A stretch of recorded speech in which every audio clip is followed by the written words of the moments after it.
In his last start, Chris Sale took a loss in Oakland and saw his 28-inning scoreless streak come to an end with a Josh Donaldson sacrifice fly. And after the game, our lefty said, quote, "I just flat got out pitched by Jared Parker." And tonight, our Sox ace gets another shot at Parker and the A's as the Sox try to even up this four-game set next right here on Comcast Sportsnet.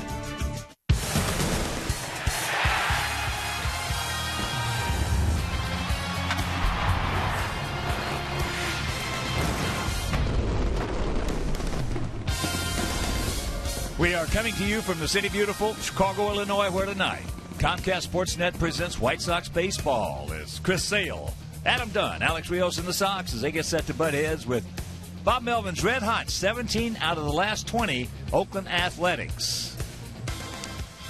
Hi, everybody, and welcome. With Steve Stone, I'm Ken Harrelson as we get set to bring you Game 2 of this four-game set and Game 2 of the seven-game homestand. Four of these guys finish it off with three against Toronto. So the Sox last night had a 3-0 lead, and our guy, Jose Quintana, was throwing the ball well. Meanwhile, they scored one in the fourth, one in the fifth, one in the sixth, one in the seventh. We were tied going to the 10th, and Adam Rosales hit that home run.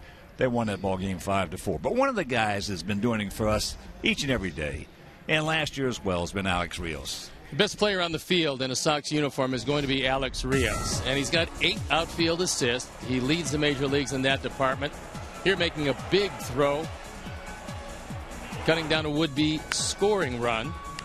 Rios is hitting the baseball. He's hit 10 home runs. He's driven in 31. He's been hitting in the 280s or higher most of the season, and he steals bases to go with it. If the rest of the lineup can get that kind of consistency, we should be in good shape. Well, Chris Sale's got his work cut out for him tonight. He does, because Jared Parker's on the mound, and last time we saw Parker with a couple of walks and 8 strikeouts and giving up only 2 hits, he was unbelievably good. Now, despite the fact that his ERA is .490, he's a much better pitcher than that. So with a good curveball, and we saw a pinpoint fastball, this is a guy you got to get to early, and hopefully tonight the offense will do just that. All right, Game 2 of this four-game set, so sit back, relax, and strap it down. White Sox baseball coming your way.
Comcast Sportsnet is brought to you in part by your Chicago area and Northwest Indiana Lexus dealer, who invites you to test drive a Lexus today. Blue Cross and Blue Shield of Illinois, through it all. AT&T Uverse. Visit att.com/freeyourtv. Rethink possible. And by Ford. Check out America's freshest lineup at your local Ford store or at localfordstores.com. Welcome back to beautiful U.S. Cellular Field. It's 60 degrees at game time and just a gorgeous day. And let's take a look at how Bob Melvin's going to line up his red-hot Oakland A's tonight. Coco Crisp leading it off, then it's Lowry. Cespedes, who had a couple of home runs last night and has been red-hot. Donaldson, Fryman, Young, Reddick, Norris, and Adam Rosales, who had the game-winning home run last night. The defense, and now the lineup behind Chris Sale left to right, Diaz, Danks, and Rios. In the infield, it's Gillespie, Ramirez, Beckham, and Adam Dunn at first base tonight, with Tyler Flowers getting the nod behind the plate. And our Lexus pursuing perfection starting pitcher is Chris Sale. This is his 11th start. He's 5-3, a fine ERA of 2.44, just 48 hits given up in 70 innings.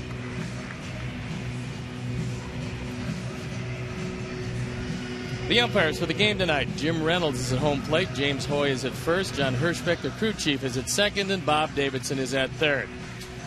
So they've thrown the ball around the infield. We're ready to play baseball. I'm ready to turn it over to my play-by-play partner, Ken Harrelson. All right, Stevie, thank you. And once again, good evening, everyone, and welcome to White Sox Baseball right here on Comcast Sportsnet. So happy you could join us for Game 2 of this 4-game set. Big 6'6" right-hander, Chris Sale. And they are now set as Coco Crisp will take his time. One of two switch hitters. The other one is on deck in Jed Lowry. So here's the 33-year-old veteran. 2 for 5 last night. Had 2 infield singles. And the first pitch of the ball game. Taken for a ball. Crisp at 293, 6 homers and 22 driven in. But 41 RBIs against us, and this is the 91st game he's played. That's almost unbelievable for a guy who is not considered to be a run producer. No, and he's really never been a run producer. He's known as a leadoff hitter. That's his career against our Sox. It's been truly unbelievable. If he had those numbers against everybody, he would have been a superstar in this game. Yeah, I was going to say he'd been in Cooperstown. Meanwhile, he's out. 1 down.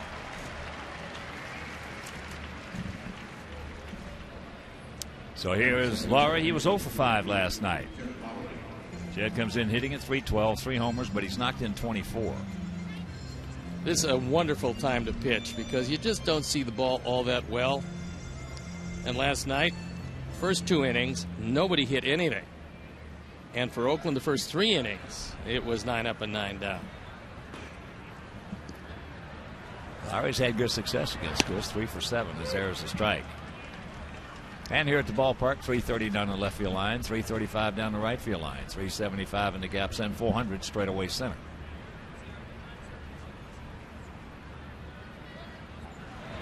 Good breaking ball. With this visibility, you can't pick up the spin. And Lowry had no chance. That ball dipped down and in. I don't think he recognized it as a slider until it was way too late. Well, sometimes you can hear it, but you can't see it. Oh, he wasn't seeing that one.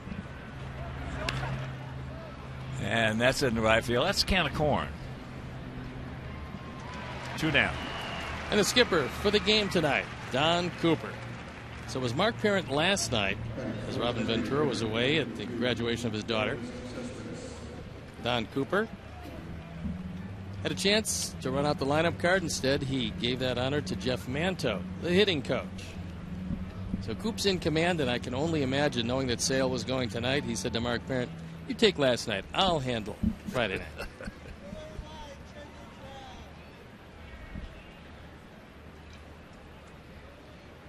And a terrific job once again by Amanda Schnoblin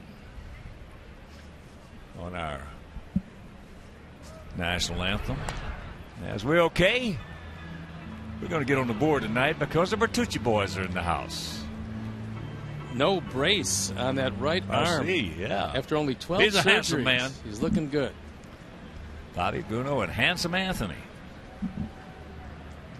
Cespedes with a couple of long ones last evening. Got to backdoor him right there. And lately, he's been really tearing it up. He got off to a slow start after having a big year last year, both in the power and the average department. He hit 292, but this year, nowhere close. Down and in.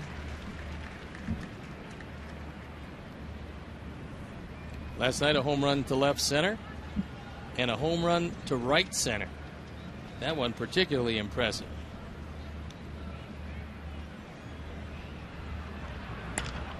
And that ball hit into right field. So a nice inning right here for Chris Sale. 1, 2, 3, and after happening to play us. Their guys, nothing, and our guys, the good guys, coming to bat.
Alejandro Diaz leading it off, and it's Ramirez and Rios.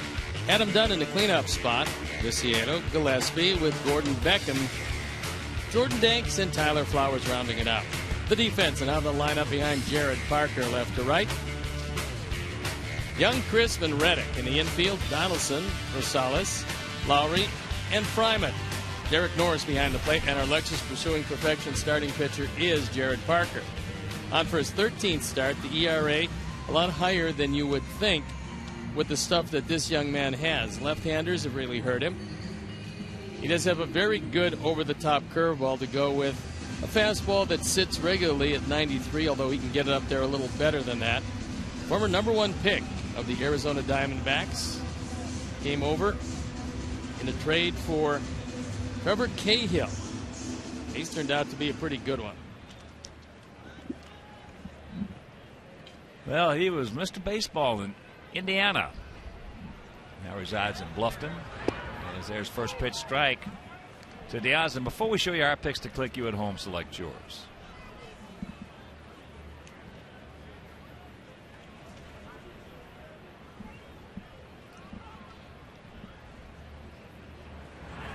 That's high.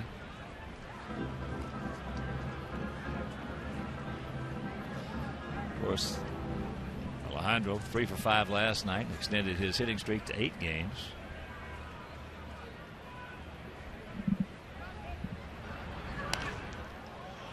And the count 1-2. He's aggressive.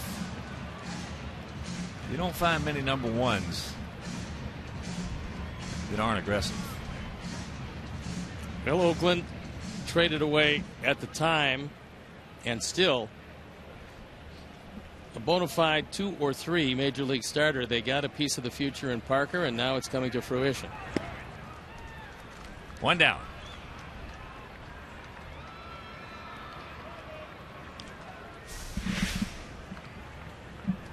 Eats him up with a fastball. Good late movement on it. And 1 hitter, 1 strikeout.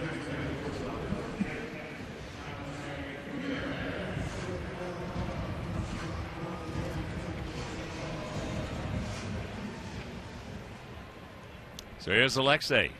He was 1 for 4, 2 RBIs last night. Sox hitting at .237 as a club with a 3.85 ERA.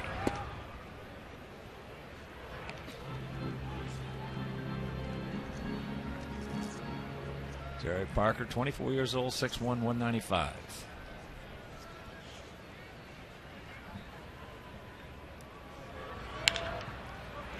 Ball hit, bobbled, off the glove, I should say, not bobbled.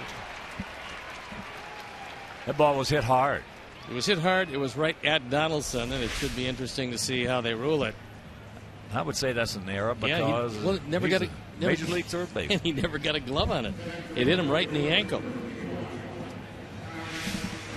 So Donaldson charged with his 6th error of the year. And when you don't get a glove on it, you certainly don't want to grab that ankle and see if it's okay. No, that's embarrassing. It certainly is. Somebody, when he goes in that dugout, if they don't score, will have a glove on their foot. Here's Alex. 2 for 4 last night with an RBI. And Alexei at first, 12 for 13 on stolen bases. So his home runs are down, but he wants to get his stolen bases up.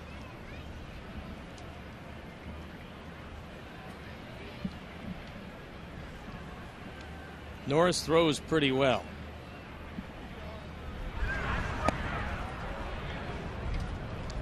Yeah, Norris does a lot of things well behind that plate. We saw last night when he blocked some big pitches down in the dirt, pitches that could have tied up the ball game if he let him get by, but he just didn't.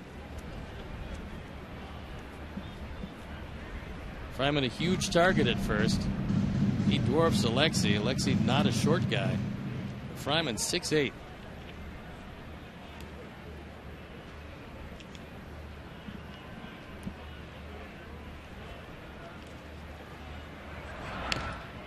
And that's tough foul.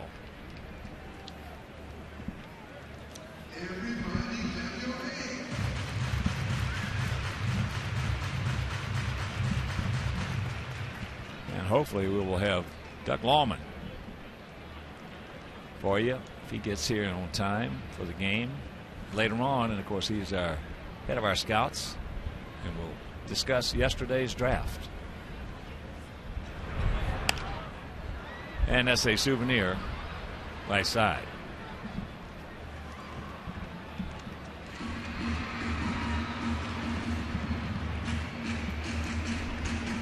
Well, I know we got one of the fastest runners in that draft in Tim Anderson.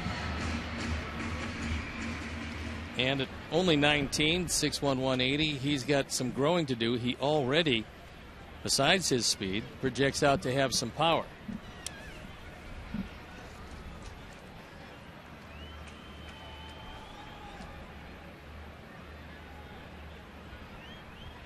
The 1-2 pitch.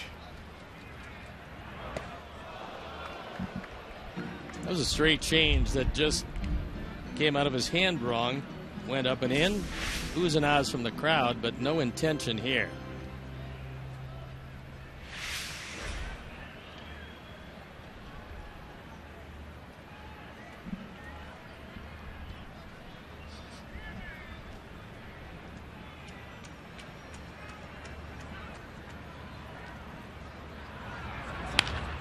And that ball hit into left center field.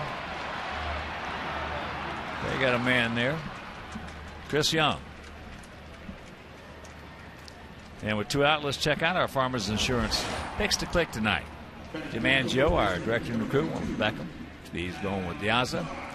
And Terry Hanley of Hawthorne Woods, Mike Williams, Eric Aldrich from Bolingbrook, and Bert Coghill from Silver Lake on Orland Park. We're going to go with Adam Dunn.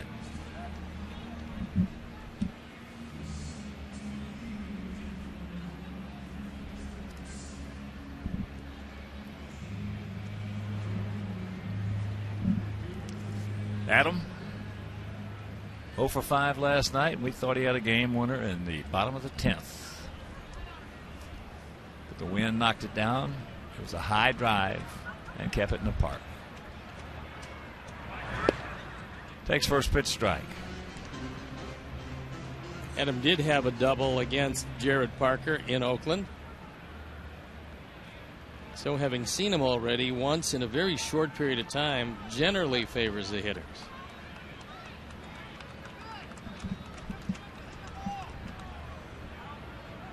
There goes Alexei. Quick throw, low throw. Downs away, so that'll be stolen base. Number 13. Got off to the side.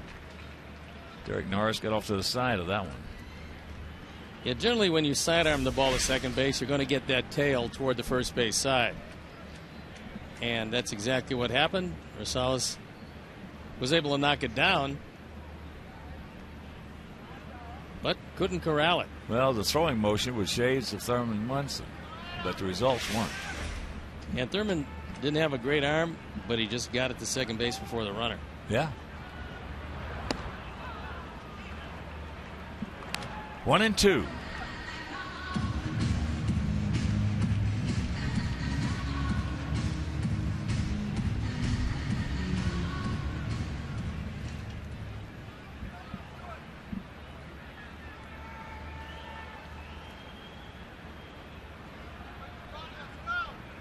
Lowry way back out on the grass. There goes Alexei.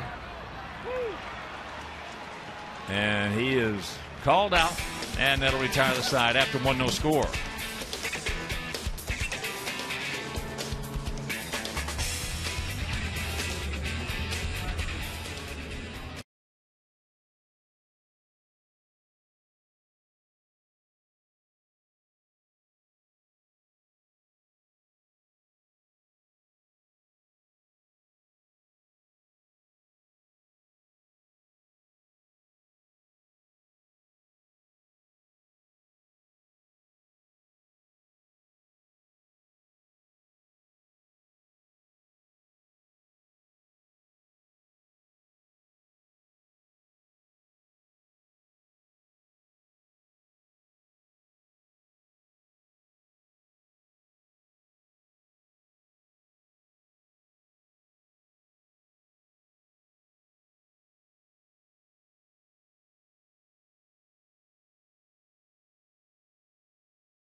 You by Miller Lite. And a reminder, great seats are still available for the season. Prices have been greatly reduced for all games, and the schedule is full of great matchups, promotional nights, and post-game fireworks. So tickets for all remaining games through Saturday and Sunday games start as low as $7, and Sundays start as low as $5. So purchase your tickets today by visiting WhiteSox.com or 866-SOX-GAME. We've seen this Oakland team 4 games, and at 0-4, they haven't been very pleasant to play against. They do hit the ball out of the ballpark, as we saw last night when they hit 4 solo home runs. And they got a swagger. We don't have the swagger. They've got the swagger. Not yet, we don't. Well, everybody will know it when we do, because that means we'll win some ball games. As Donaldson pops it up, 1 down. This is what's happened during this 20-game stretch for this Oakland team. You see the record. The batting average a lot higher than their season average. The runs per game very good at 4.8. Extra base hits, 39 doubles, 22 home runs. Even more important, that ERA at 2.49.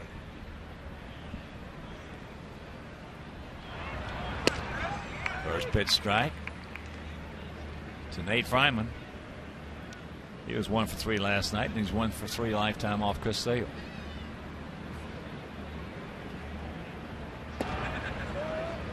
What you have to be careful of with Fryman, as we've seen, is he hits a lot of them back up the middle. And if you stay away, that's likely where he's going to go.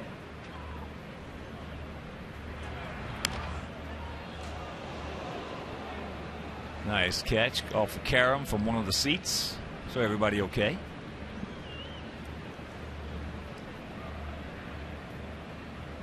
Last 10 games, he's swinging that bat. 360.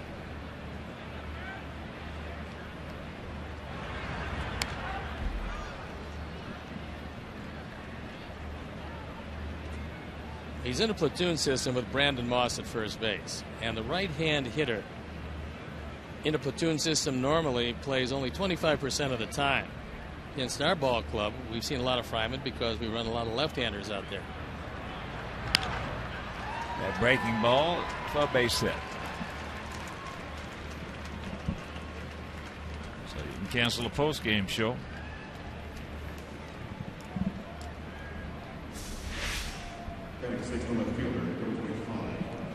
That one rolling and got too much of the plate. I think Chris tried to break it down and in, didn't get there. And the big man did hit it pretty well to left field. A couple of big guys over there at first base. And here's Chris Young, 0 for 4 last evening, hitting at 182.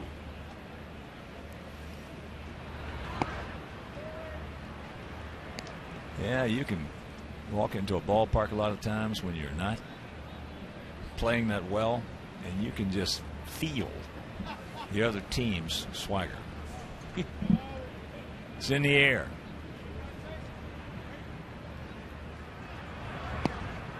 Change up, lays off, 2-0. Well, there's a certain way that they take batting practice, a certain way that they just seem to have that feeling that regardless of how their pitcher goes on a given night, they know they're going to be able to get it done. And Oakland is in one of those streaks now.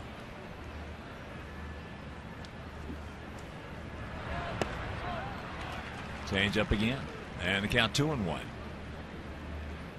Well, it all starts with an individual, then it goes to a couple, then it goes to 4 or 5, and then pretty soon it goes to 25. And it helps to have a manager like Bob Melvin. He's a good one, handles people very well. Another change up. When you're a manager of the year in both leagues, you get a pretty good idea you know what you're doing. Well, that's the thing about good managers. They don't want to manage. They want to get the guys on a roll and get the heck out of the way and let them play.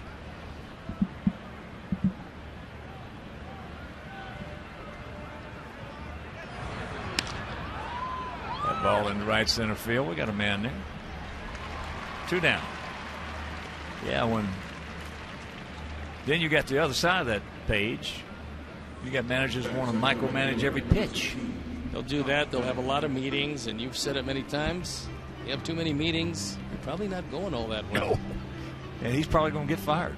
When your ball club is sailing along, the last thing you want to do is have any meetings. There's no reason to tell them anything because they're playing well, and they know they're playing well. So like a catcher with a pitcher, you want to keep your team in a rhythm, and to do that, you just let them go out, you make out the lineup, and you say, go get them, boys, and you let the momentum play out for itself.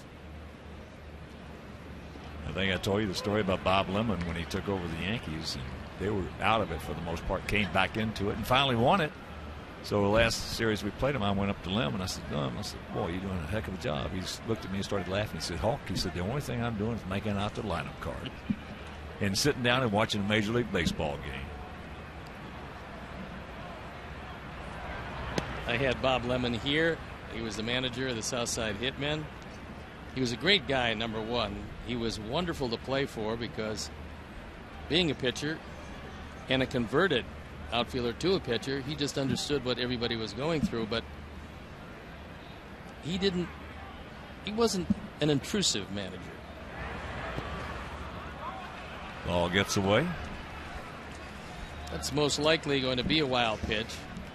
Yeah. If it is, it'll be wild pitch number 2.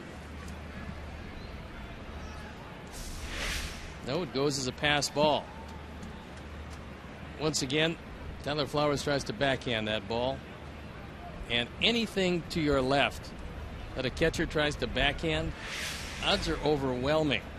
You won't get it, and now Bob, justifiably so, yeah, that's the correct call. The wild pitch is the correct call. Breaking ball to Reddick. It was a wild pitch. That being said, mechanics were not particularly good, although with a ball in the dirt bouncing ahead of the catcher, you'll almost always see a wild pitch call.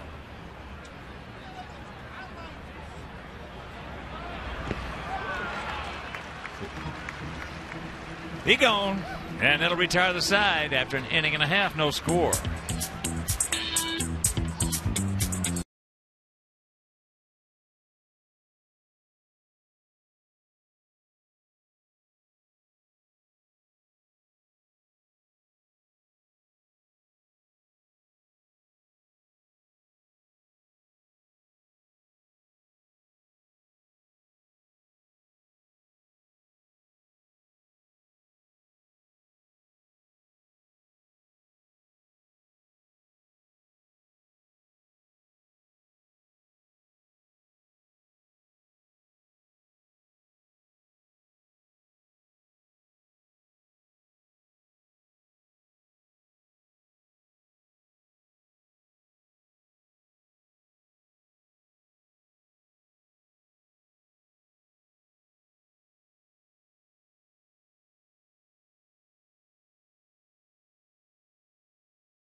Advance to the Stanley Cup Final. After Game 5, get to the Comcast Sportsnet for Blackhawks postgame live. It's Pat Boyle and Steve Conroy. They're going to be live at the United Center to bring you all the postgame reaction from the Madhouse. Blackhawks postgame live tomorrow night after Game 5 on Comcast Sportsnet.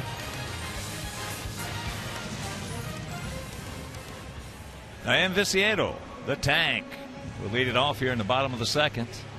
No score.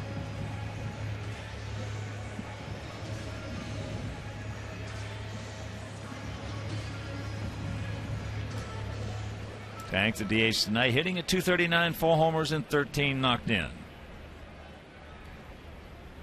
We got to get Tank rolling. Started off really good when he came back off the rehab from that oblique, but has really struggled lately. And he's had good pitches to hit. He's had some good pitches. He's just fouling them back. Hitters go through that streak, and it is frustrating. One of the things he has to come to the realization is he's not going to hit many face-high fastballs. Jeff Manto, I'm sure, has worked with him diligently in that regard. Well, young Latin hitters, that is the one area that almost 100% of them have. They love to swing at high fastballs.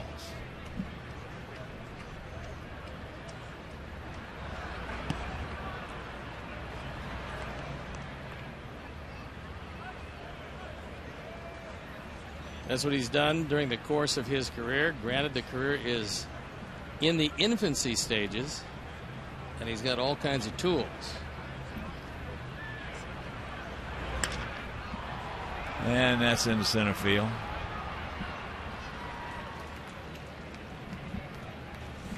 So that is out number 1. And our Sox and Athletico Physical Therapy both understand the importance of injury prevention in players and fans' daily activities. So visit athletico.com/blog for injury prevention tips.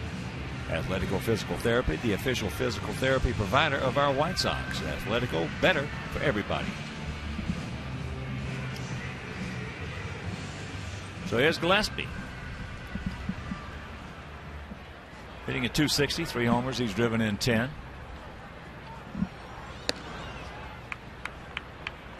Well, Parker's just got a nice mound presence.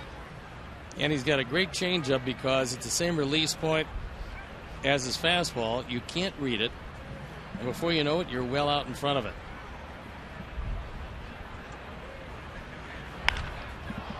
That is high into center field. 2 down. Yeah, he's got a nice presence out there. He gives you that look, that presence. Not every pitcher has it by far. Probably 20%. They just look like, give me the ball, get somebody up there, and let me get them out. Well, you look at those numbers. He's still very young. He's got all kinds of skills. When you're drafted in the first round, you have to have great physical skills. Now, it doesn't necessarily translate into performance, but with Parker, he's getting better each and every time out. Yeah, we touched on that last night. Most number ones coming out of high school never have learned how to really compete. Not unless they played in other sports. Because their stuff was just overwhelming. They just overmatched everybody. As there's a little soft 1-2-3 inning for Parker.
Intro for our AT&T tweet. Send us your comments on tonight's game to Twitter using hashtag White Sox Talk, and we'll read one back later in the game, and it just might be yours.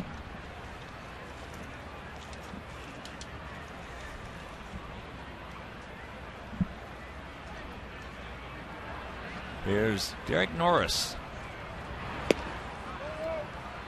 Takes it just outside. Norris at 208. 0 for 4 last night and 1 for 5 lifetime off Chris Sale.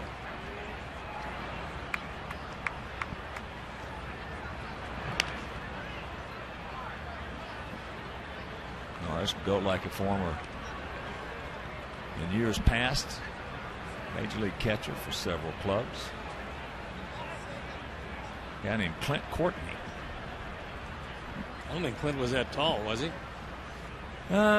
Close. And left-handed hitter, though. They're built about the same.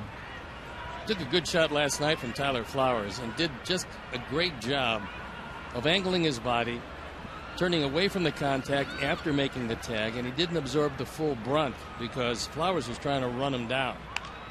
Yeah, well, there's a book out called The Art of the Deal.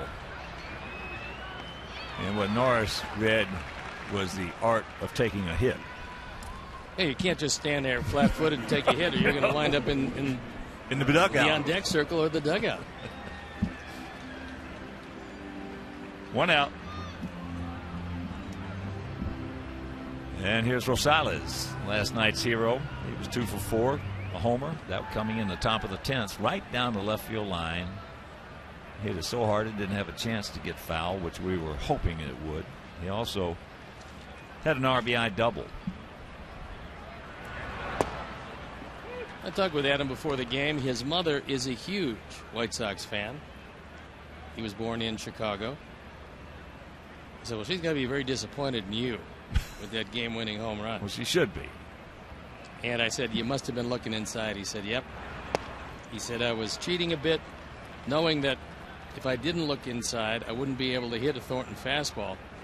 So he opened up early, and lo and behold, he got it right there. Well, we saw the kind of top hand he's got, and that's the only way you can get there. You can cheat all you want. If you don't have the top hand, all you're going to do is knock off some fingernails. But here is the pitch last night. Look at that top hand. Whew. That's a graphic illustration. And that is Souvenir right side. Well, Adam started his career as a shortstop, so it's not surprising he does a great job there. But like so many guys that never get that everyday spot for very long, he's learned to play everywhere.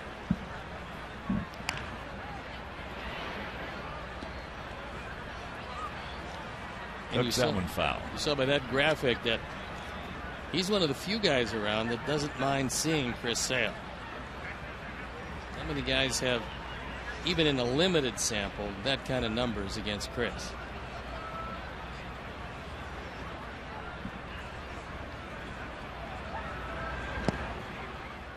Just got a piece of it. And the Tigers just wearing Cleveland out 5-0. 5-1 now. And Victor Martinez has homered. That's his 3rd homer in June in last 6 games, so he's getting it cranked up.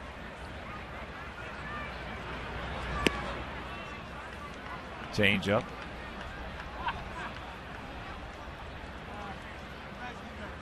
Well, it's a given that the Tigers have a better offensive club than we do. And they have some good starting pitching, but it's also a given that we have a much better bullpen and defense, which we haven't shown us. There's a breaking ball, 2 down. This breaking ball right here will put him in the grab some bench mode, but they can hit better. They can pitch with the starters. We can pitch a lot better out of the bullpen, and we can catch it a lot better once we get settled in.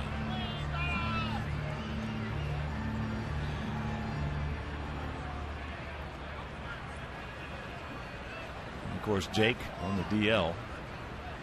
Danks will be out there tomorrow. And then on Sunday, Hector Santiago taking Jake's spot.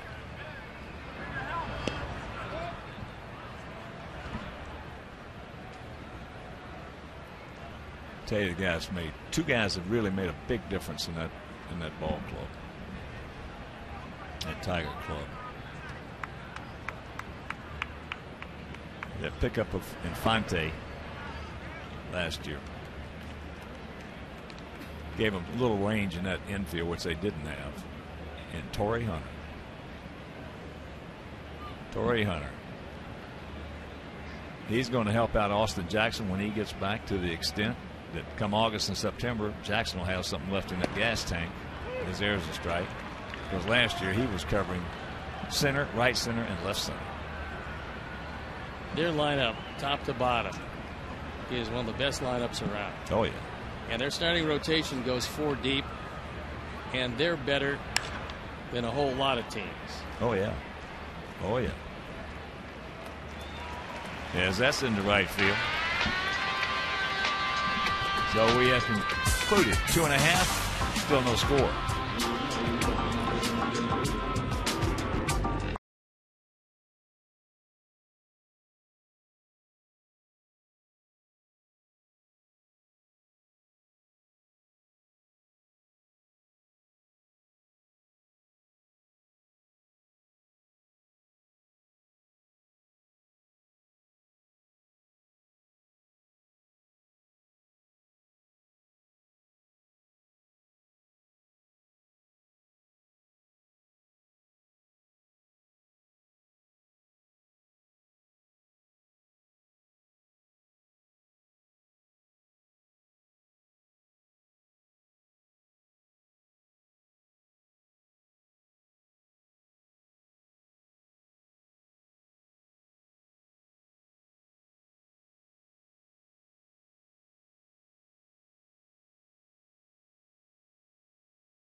Pitcher Gasgate, stats, tweets with Sox, in-game live only at csnchicago.com. Brought to you by Comcast Business Class.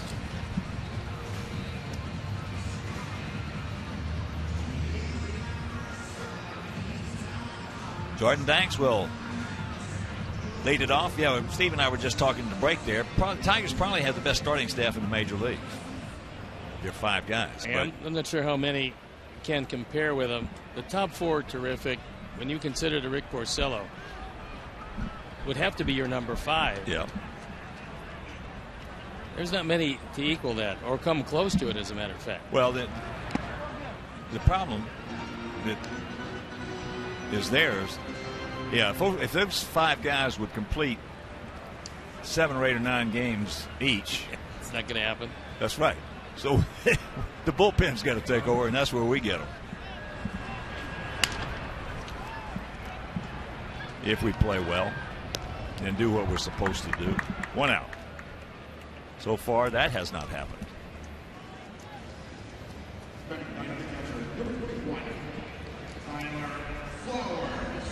Yeah, today's game is not what your starters are going to do. That used to be the byword.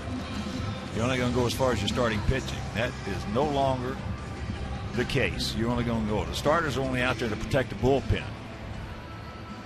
You're only going to go as far as postseason play as your bullpen will take you to get to postseason play. Tyler fouls it back. It's a battle of bullpens today.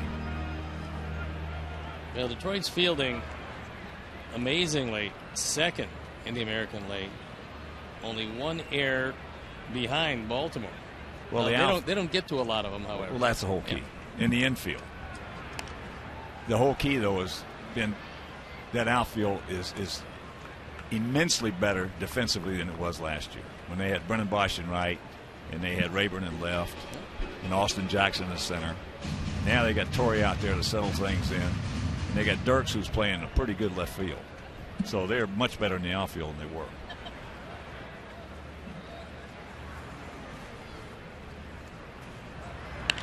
That ball hit high and deep.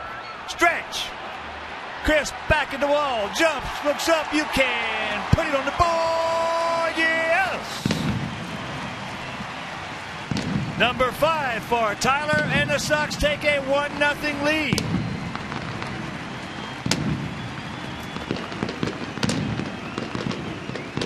It's 5 and 15 on the power numbers, and it's a changeup. It's a Ford home run replay, and he's able to wait back on it, not fooled, probably looking for it, and it's it out of the ballpark. So these have been few and far between, but it's a 1-0 game. And how long has it been since we have mentioned Alex Snellius' name, with the exception of Adam Dunn? Well, I'll tell you how long. It's been May 22nd.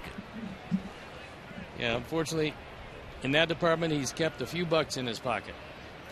Well, a generous donation by Alex.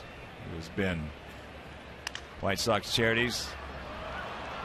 There he picks it up, tags the bag. Donor over the years in loving memory of Ursula. 2 down. Yeah, that's the first home run by a Sox player. This is unbelievable. Other than Adam Dunn since May 22nd.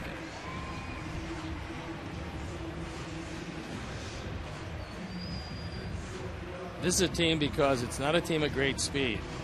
It's not a team that walks. And so it's a team that has to hit the ball out of the ballpark if they're going to string together any wins.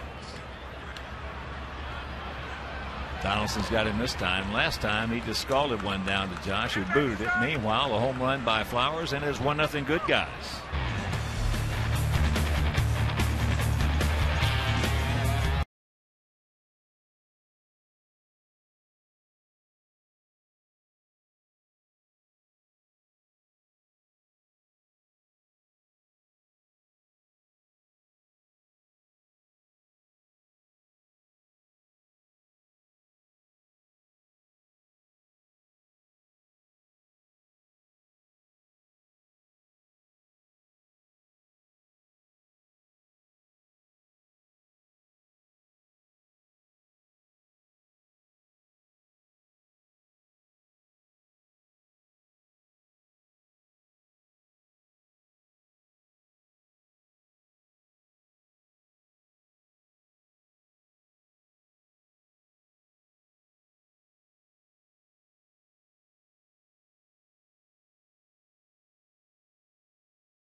Coco's Tacos from Taco Bell. Live Mas.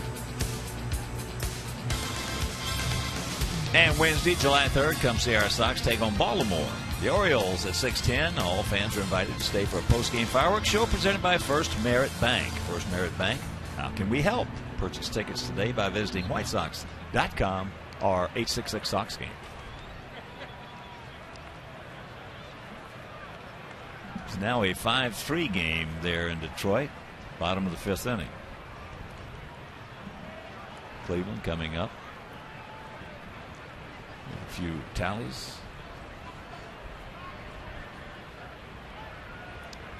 Right here, 1-0 Sox. Lowry fires that one up into the mezzanine. He hit a breaking ball into right field that Rios caught. But in his last 14 games, he's been swinging that bat. 375. He didn't do a whole lot last year with Houston. But since coming over here, he can play short, he can play second, and he's played them both against us. He's putting together a good, solid early season. He's driven in some big runs for him. They got a few guys that have driven in some big runs for him. You got to have when you're 37-25 and have won 17 out of the last 20. One guy's not going to do that for you.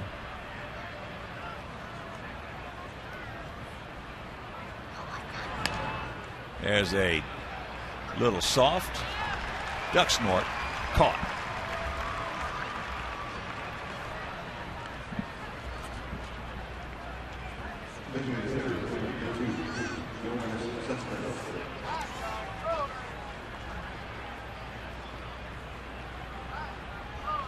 This Oakland team is 12-7 in one-run games.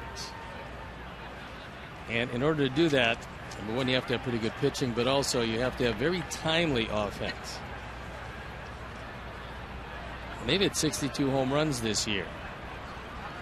To our ball club's 54, which is most unusual considering ballparks.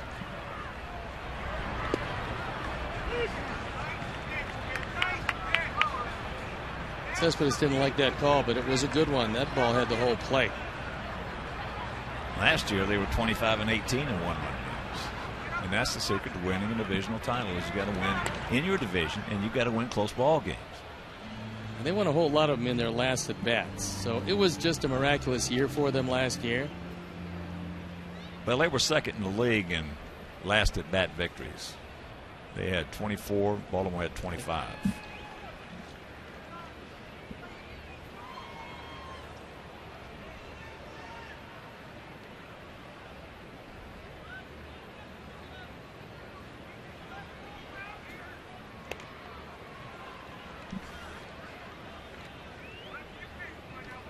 And of course, they had 14 walk-off wins. That's a ton.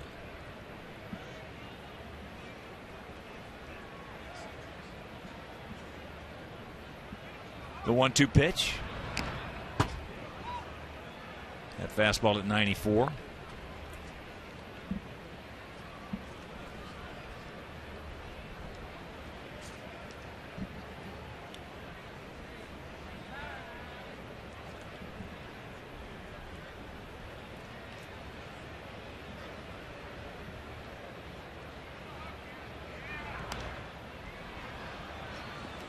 That one at 94. Tried to get that fastball in on his hands, throw it by Cespedes inside. He was able to just get enough of it to stay alive.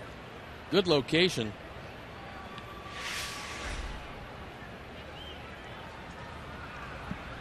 Last 12, Cespedes has been red hot. He gone. Two down. Not on pitches like that, however. Strikeout number 3. A biting breaking ball down and in.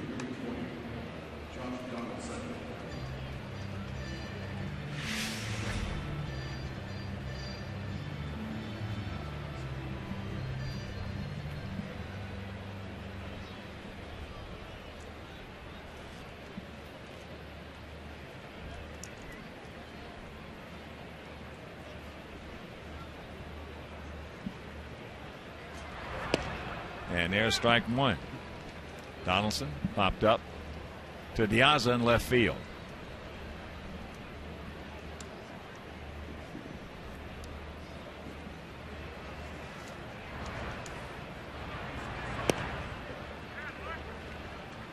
Chris knows he's got his one run.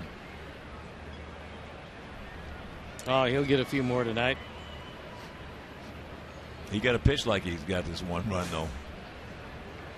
That's true, especially the way Parker threw against us in Oakland. He made a big mistake here tonight, cost him a run. That's what Chris has done this year in this ballpark. 3-0 ERA, under 1.5, and opponents have hit very little.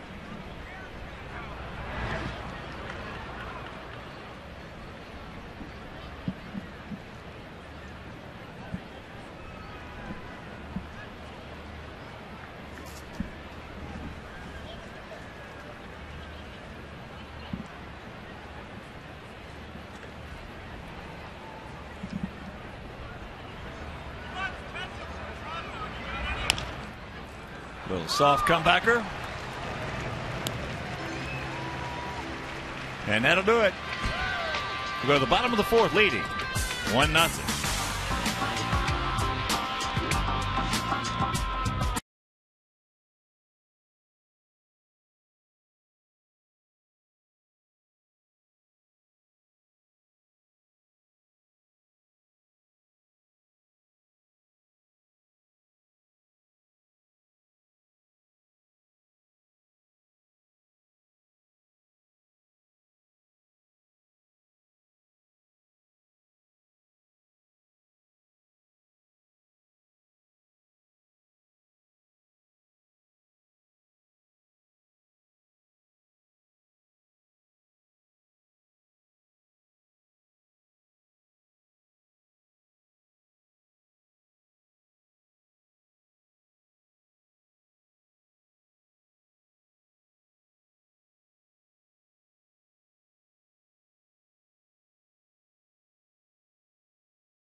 Doug, you got to feel how you feel about this draft. Well, you know, Hawk, it's one of those things where every year you get to this time and you've worked as hard as you possibly could. Your staff has worked and prepared for the whole year, and it all culminates on these couple days up here, and we're excited. We couldn't be happier with the guys we got. And, you know, again, I always feel that way this time of year, and this year especially. Well, you've had some good luck in the past, too, so that bodes well. But tell us about Tim Anderson. You know, his numbers are like Nintendo numbers. Well, you know, this is a kid that made a lot of improvements, a lot of strides in the past couple of years, just a tremendous athlete. And his baseball skills have been exemplary. We think he's an exciting guy, top-of-the-order guy. He can make things happen, and even more important than that, and it's not why we took him, but looks like he's going to be able to play in the middle of the infield. Well, I mean, as a freshman, he attempted 30 stolen bases and stole 30 bases. It's hard to get a lot better than that. I know Steve wants to know about the pitching. What about the pitching? You drafted 7 pitchers in the top 10, and tell us a little bit about your second-round draft pick. Well, you know, Steve, he's a real interesting kid. Tyler Danish, you know, it's a little bit out of the box for us. I'll be honest with you. You know, he's a high school kid. He's about 6'1", right-handed pitcher, and doesn't do things in a real orthodox manner. His arm action's a little bit funny, but I told people in our room, I said, I don't know that I've ever in 32 years now seen a guy that has the type of sink and the type of movement on all his pitches that this young man has. Evidenced by the fact that he pitched 98 innings this year and didn't give up an earned run in Class A ball in Tampa, Florida, and won the state championship. So I suppose you think that's good. That's not bad. Okay. Well, it can't get any better is the problem. Well, there you go. You know, he had I want to say it was 156 strikeouts in 98 innings and 12 or 13 walks. I don't care what his motion looks like. No, he's doing something good. Yeah, he's doing something good, and he's a great young man. Your third-round pick is a grandson of a former teammate of mine, Lee May. Is that right? Okay, yeah, I got some history on him. I grew up in Cincinnati in the 70s with the Big Red Machine, so his grandfather and I actually coached Lee Jr. High school. He's the same high school I was at. Looks like he can run a few down also. As good a center fielder as I think I've seen in a long time. Right here is a full count. And there's a chopper. Gets through there. It will. So the leadoff single by Alex Rios. Good speed aboard. He's 8 for 12 in stolen bases. We lead it 1-0 here in the bottom of the fourth on Tyler Flowers' 5th homer. And the rest of the draft board here: Andrew Mitchell, right-handed pitcher; Thaddeus Lowry, James Dykstra, any Kendall Lenny? No, he is actually the brother of the young man that was at Wake Forest. He's a first-round pick. I believe he's in AAA with the Mets right now. Well, Doug, I know that's the toughest thing in the game of baseball is scouting. And you just said you've been here 32 years, and like the game itself up here has changed, the culture of the game, the culture of scouting has changed as well, hasn't it? No question. There's certain aspects of it where the signability. There's so many different things involved now. So not only do you have to have all the things done, do all the preparation. Ultimately, you got to be right on the guys you select as well. So trying to fit it all together is important. If you were going to pick one guy out of the first 10 that you were surprised was actually there when you picked, who might it be? The Lowry kid from the high school right-handed pitcher from Texas. Yeah, I'm surprised that he got to the point in the draft that he did. Now this year there's only 40 picks. Yes? Only 40. We've got 10 out of the way, so we got a long day tomorrow. But it used to be, for a long time it was 50 picks. For a long time when I started, it was unlimited. Some clubs went as many as 80, 90, 100. Then they cut it back to 50 a few years ago, and now it's 40. Will that make it better scouting on guys that will fall through the cracks and be free agents with only 40 picks? I'd like to say yeah, Steve, but the reality of it is after each team, 30 clubs pick 30 or 40 guys, you're looking at 1,500 players, and it's not like there's going to be a whole lot of guys left after that anyway. Well, certainly the culture of scouting has, since my time zone, I know after I graduated on June 6th from high school, and the next day there were like 12 or 13 scouts in their cars lined up outside the house. That no longer holds true, does it? No, that's not the way it works anymore. No. Scouts used to come in, they could get to know the parents, they could get to know the youngster himself. And today it's more or less dealing with agents and just going out and using your gut instincts.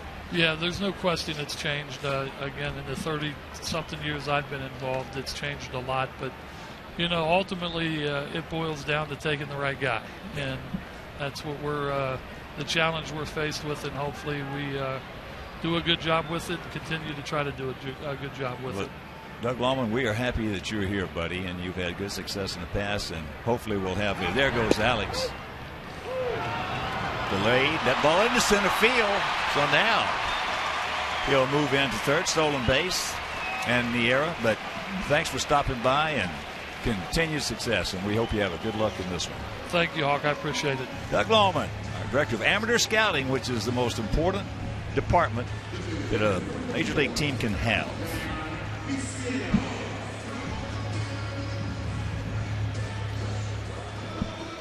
So now they bring the infield in for Tank. And for whatever reason, Derek Norris that time came up and double clutched and the time he went to throw, he made a very bad throw to second base.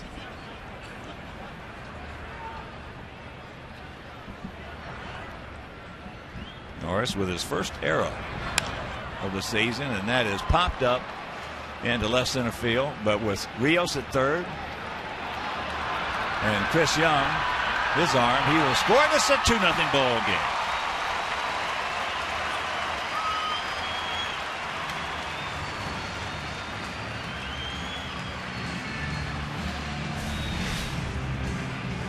Alex takes off, and Adam is called out on strikes, but the double clutch by Norris right there. And it wasn't that Rosales wasn't there because he was covering, so cost him the air and consequently the run. Here's Gillespie.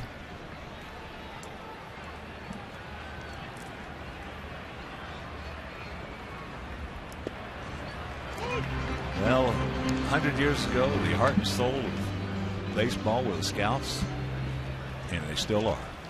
Nothing's changed. And the teams that scout respect. better and the teams that can scout their own organization for trades are the teams that usually get it done year after year. That's off the end of the bat. Rosales throws him out, but Rios once again a single, a stolen base, goes to third on the air and scores on the sacrifice fly. It's 2-0 good guys.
As we get set to go to the fifth inning, and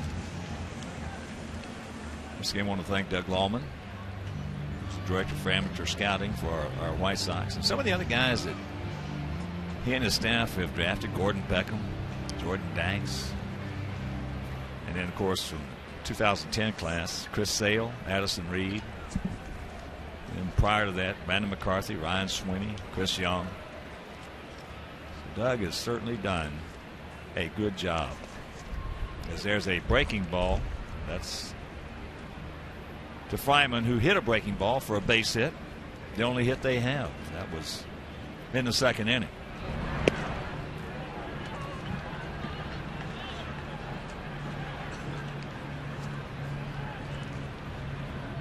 Sixth inning in Detroit, 6-3 Tigers over Cleveland.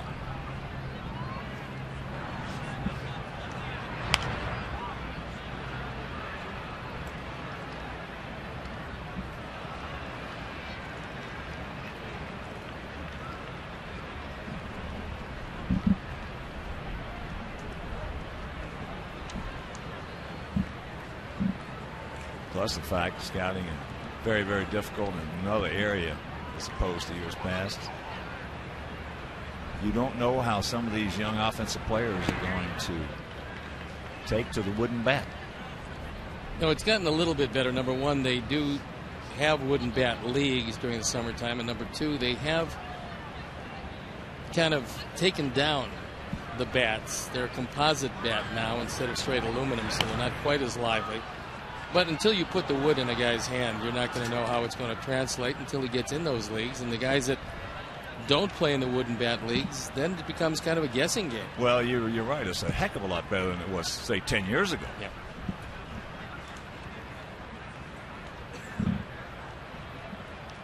Two-two pitch.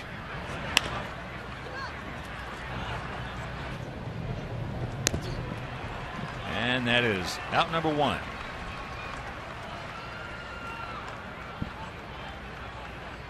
And that'll bring up Chris Young. He went out to Rios. Chris Sale retired the last 9 he's faced. He's given up just the 1 hit. That to Fryman back in the second. That young man has his glove ready to go. Going to protect his mom in case anything comes back that way.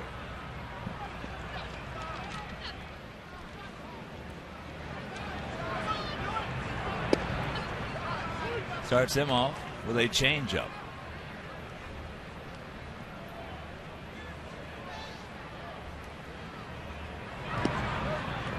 Count evens at 1.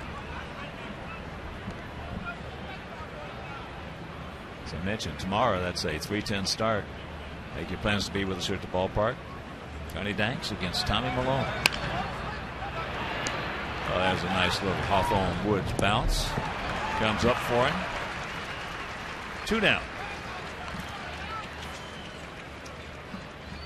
And a reminder, our Sox invite you to celebrate Southpaw's birthday tomorrow right here at the ballpark with specially priced tickets, a celebration to Gate 1, and an on-field parade. So purchase your tickets today by visiting Southpaw's birthday party, whitesox.com/SPB Day.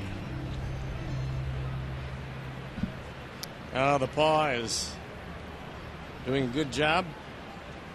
Fans just love him. He doesn't look a day over 90. And here's Josh Reddick. Josh struck out his first trip. He was 1 for 4 last night with a long home run to right field. He got an off-speed rolling breaking ball and hit it out of the park. And that tied the game at 4. As there's a bullet over the head of Gillespie.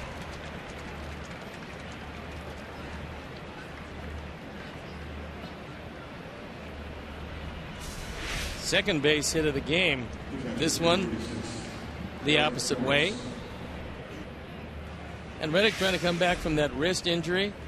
With each passing day, he looks like he's swinging the bat better, and he swung it very well last year.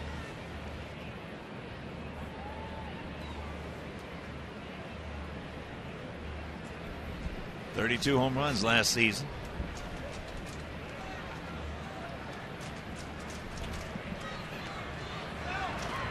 Norris takes ball 1.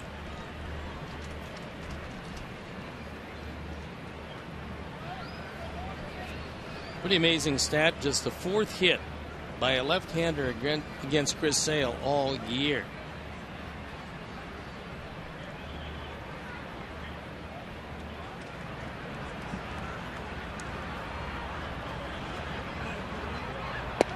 There's a strike.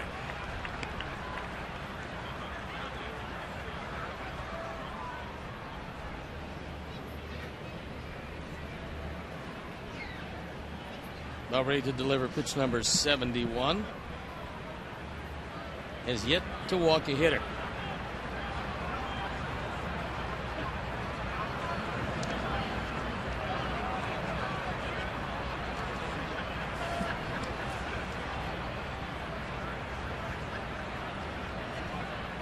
Reddick 5 for 5 in stolen bases this year. This Oakland team swiped 34. They've been caught 10 times. Chopper softly hit. And they just do get him. That'll retire the side. We're halfway home, leading 2-0.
Chuck.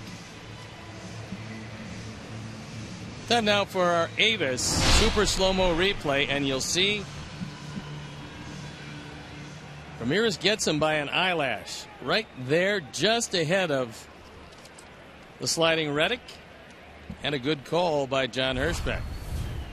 I was talking with Hirschbeck, with John, before the game. He was in our training room, and they were working on his left hand.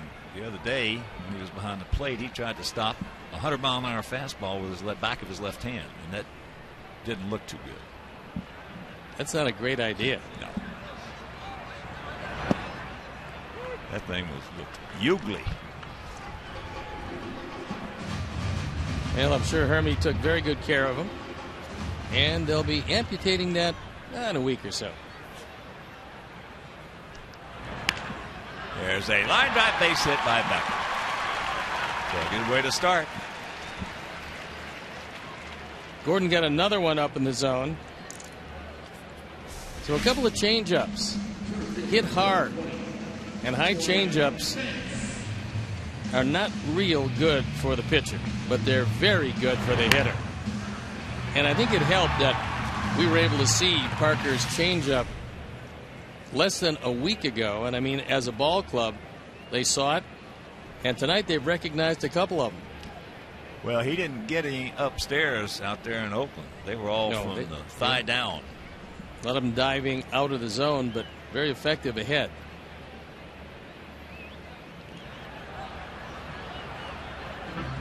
Late set right there by Jordan. Fouls it back. Jordan now 7 for 19 since coming off the DL. Excuse me, Beckham. 7 for 19. Jordan with an 0-1 count. See what Coop wants to do right here. Well, they've been running on Derek Norris, who's having a very difficult time getting off the throw.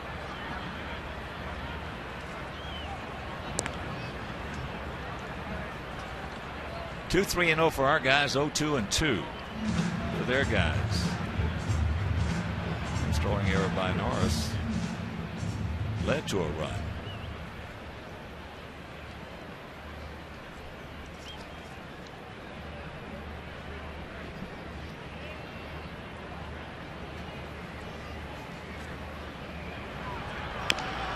Off the end of the bat, that's going to get the job done. So 1 out. Here's our Xfinity high-speed action replay, and it's the first run of the ball game. It's a changeup, and Flowers gets all of it. His 5th home run, his 15th driven in, and a 1-0 lead at the time, which has been stretched to 2. Don't stop now, Tyler. Pick him up.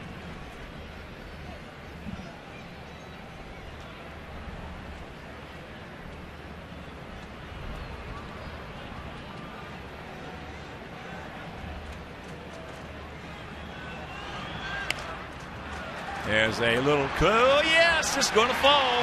But they got to hold him because Reddick got to it. And he has a gun out there.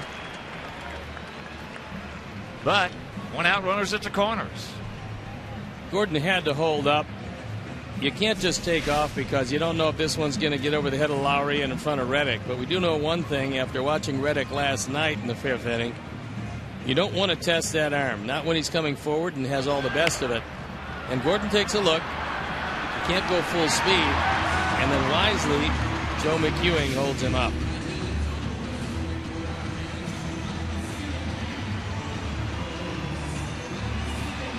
So it's up to Alejandro now, who is 0 for 2 tonight. He struck out first at bat, grounded to first, and his second at bat.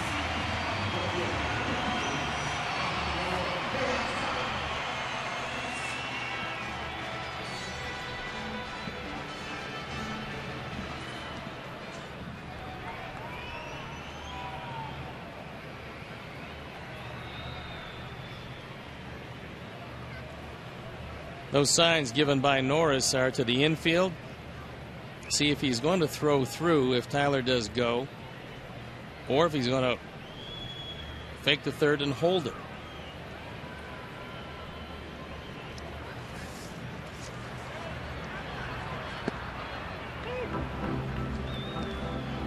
Time now for the AT&T UVerse Multiview. Get a side shot of Diaz. Looking to drive in run number 28 this year, which is a pretty high total for a leadoff hitter.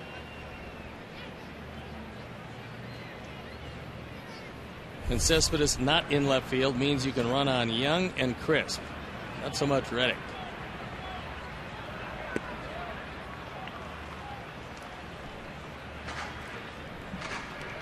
One and one to count with 1 out. McEwing going through his sequence. Pretty high total with runners in scoring position. 406, third in the American League.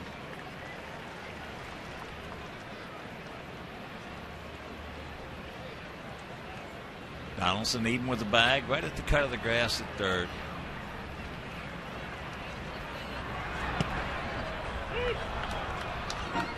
And that breaking ball. And he's down in the count 1 and 2. That has the whole plate. Yeah, that was a good pitch there. The first one he called on him was not even close. So that puts you right in the hole right off the bat.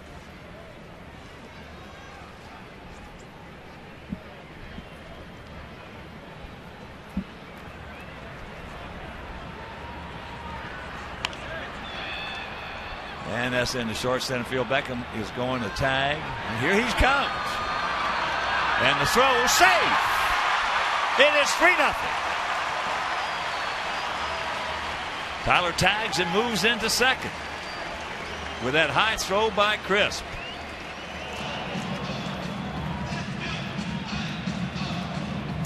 Well, this is the one thing that Oakland gives you with this defense is no arms in left and center. And this rainbow, no chance of getting Beckham. And from the Oakland perspective, they allowed Flowers on a heads-up base running play when he read the arc of the throw to head into second base.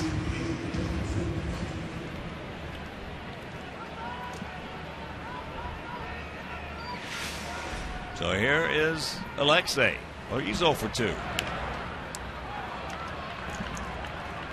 And Toronto has defeated Texas 6-1 up at the Rogers Center.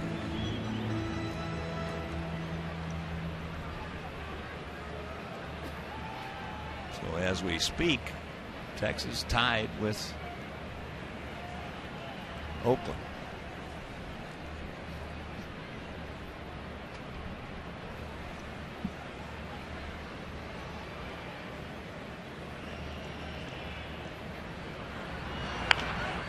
Breaking ball off the end of the bat. Donaldson very quickly up with it. Throw pulls him. No, he said he stays on the bag. Says James Hoy.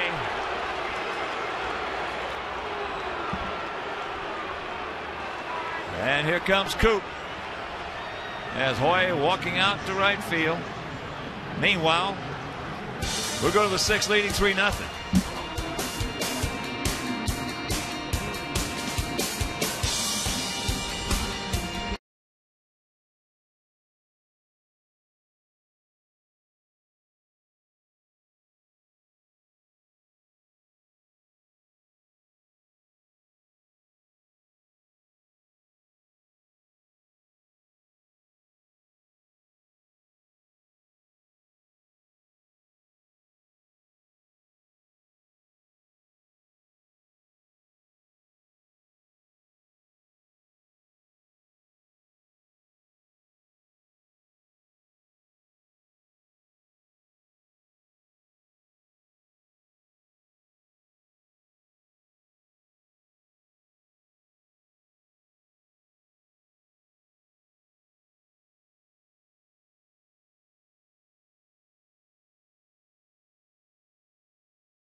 And let's take another look at this replay. You got to remember, this guy is 6'8". From that angle, it looks like he had the bag. It was a good call by him. Yeah, then his foot came up. Look, James Hoy is in perfect position to make this call. Right there, foot on the bag. Then he comes off, and then Fryman just rolled over, thinking about Tyler Flowers, but it's third out of the inning. And there's a solid base hit by Rosales. So the leadoff man aboard here in the Oakland sixth. Third hit given up by Chris Sale. And that'll bring up Coco Crisp.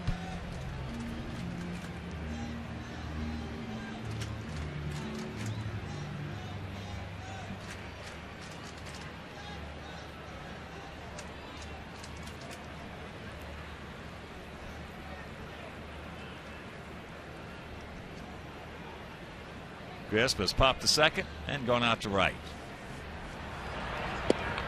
Takes first pitch strike.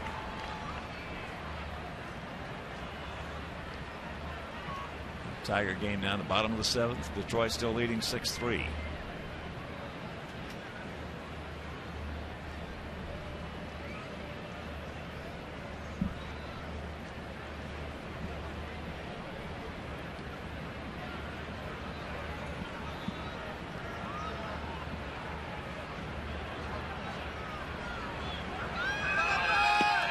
Change up, low and away.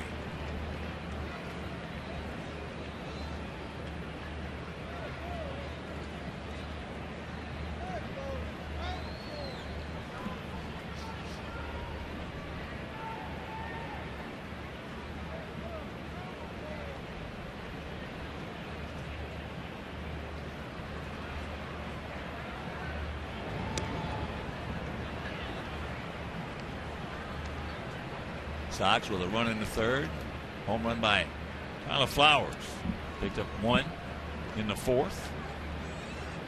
Sacrifice fly by Viciedo. And 1 in the 5th. Sacrifice fly by Diaz.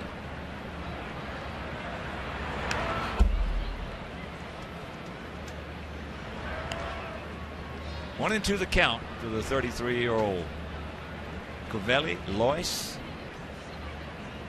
Crisp.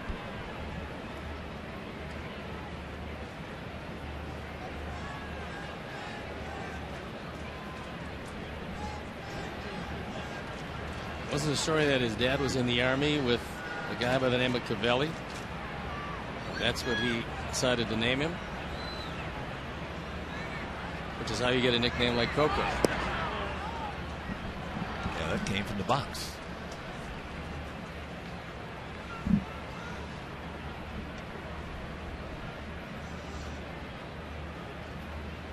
Outfield straight up.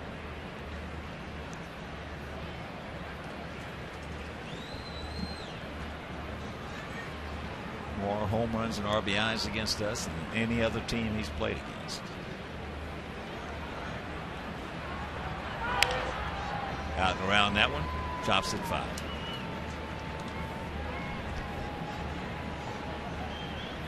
Count hangs at 2-2. Top of the 9th down in St. Pete. Tampa Bay leading Baltimore 2-1. Minnesota at Washington postponed. Miami at Citi Field against the Mets postponed. Angels at Fenway against Boston postponed. He gone. And Crisp can't believe it.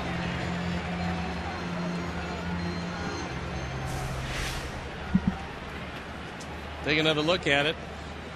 And that ball was a touch outside. So, Chris Sale gets a break.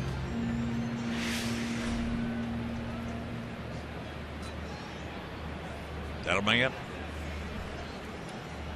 Oakland's version of Mike Hargrove. Jed Lowry. 0 for 2 twice. He's gone out. To Alex Rios. Just a decent lead by Rosales.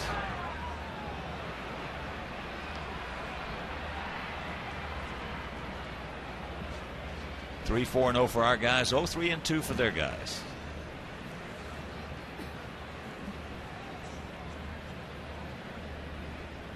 Well, you'd have to figure that Ty Waller, the first base coach, has told Adam Rosales that if he takes a generous lead, he's most likely going to get picked off. And 3 runs down, they can't afford that. Jacks it up. That one at 94.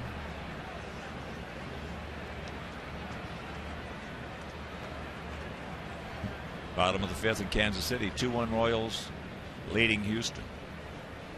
St. Louis rolling 8-1. They lead Cincinnati. Bottom of the 7th at the Great American Ballpark.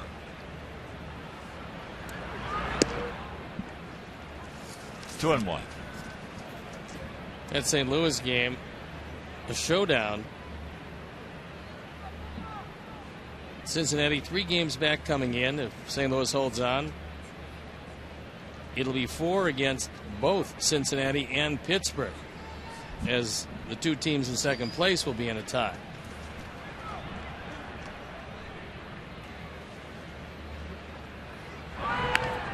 That breaking ball going the only place it could if it was hit hard, and that's foul. Well, Pittsburgh shuts out the Cubs 2-0. Francisco Liriano had just exceptional stuff today. And Jason Grilli has found some sort of magic, because he's become one of the top closers in all of baseball. 23 for 23. I'll tell you what, it couldn't happen to a nicer guy. He is a terrific. I am so happy for Jason.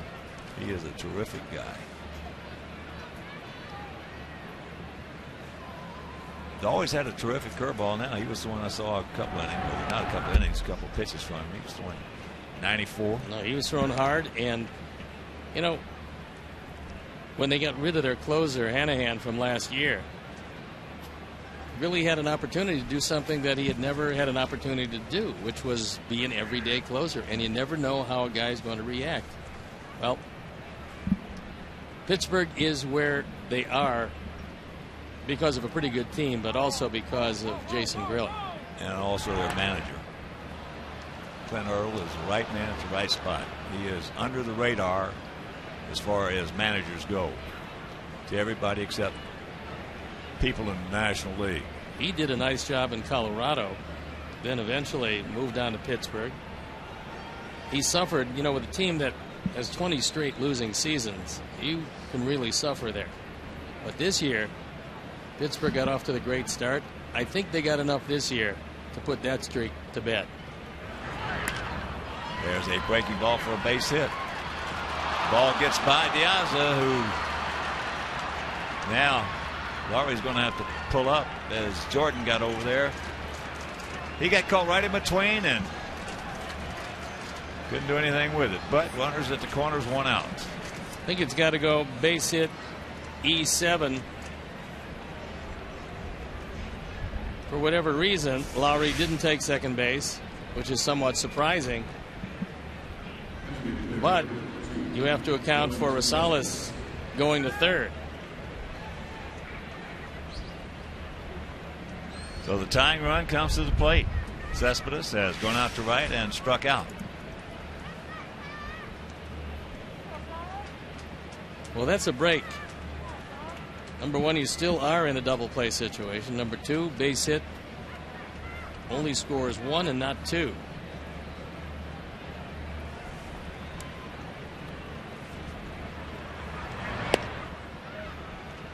Pretty good pitch, didn't get it. Started him off with a changeup.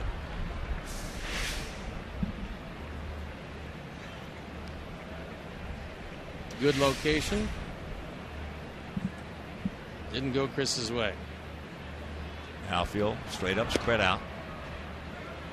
And now Cespedes with the catbird seat. 2-0.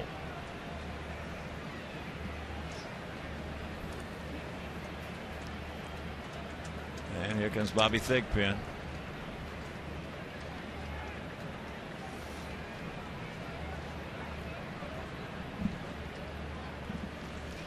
While he's out there, a reminder, the first 20,000 fans tomorrow will receive a 1983 White Sox t-shirt presented by U.S. Cellular, the exclusive wireless provider of our White Sox. And it's a nice one. Purchase your tickets today by visiting whitesox.com or 866-SOX-GAME.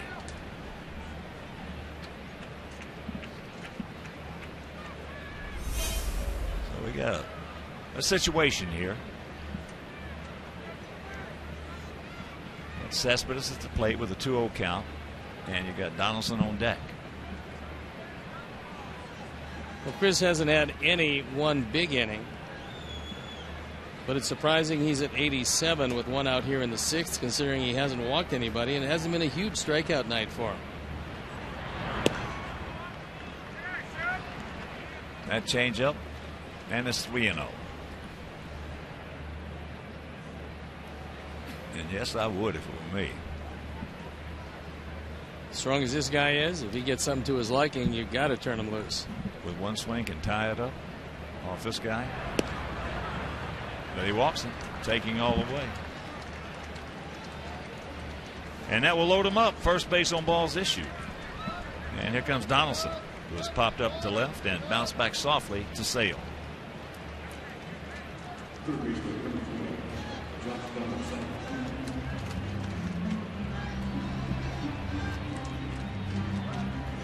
Career with the bases loaded. Absolutely unbelievable for Josh Donaldson. He started his career as a catcher in the Cub organization and was traded out to Oakland in a deal that sent Rich Harden to the Cubs. First pitch always big, and it's a breaking ball strike.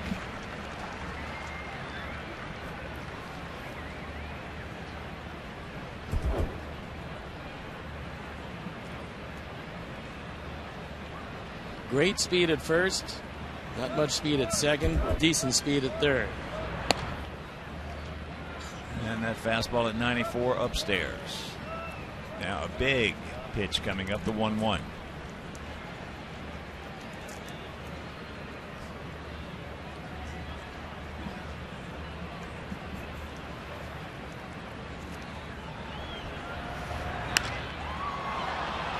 Ball deep into right field.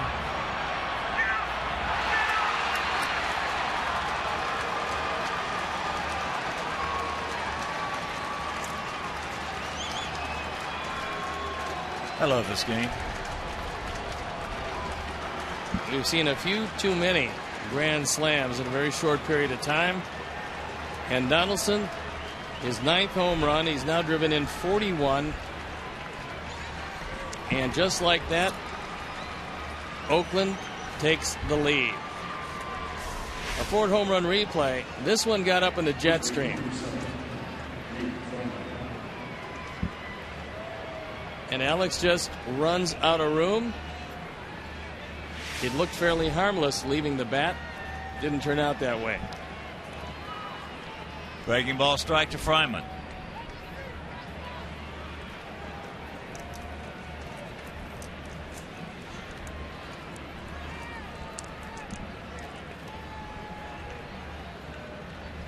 Four, 3 Athletics.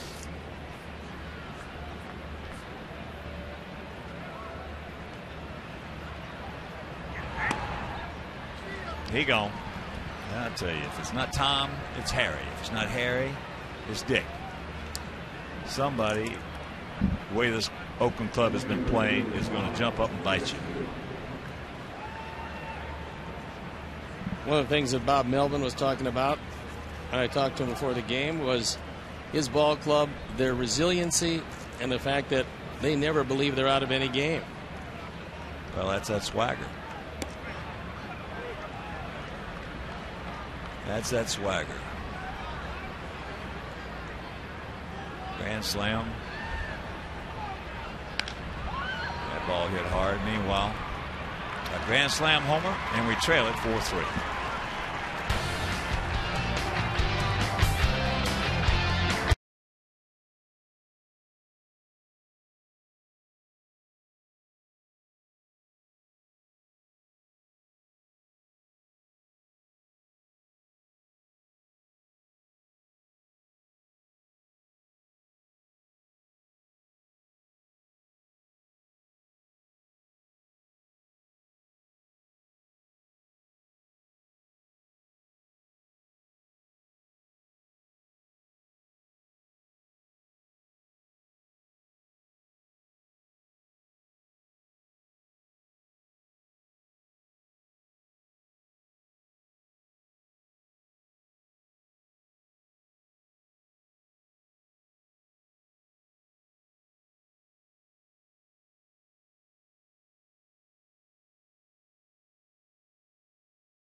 At the real Rad Base.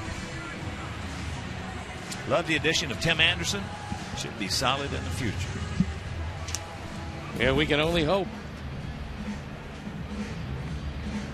We know he's got big speed and some surprising power.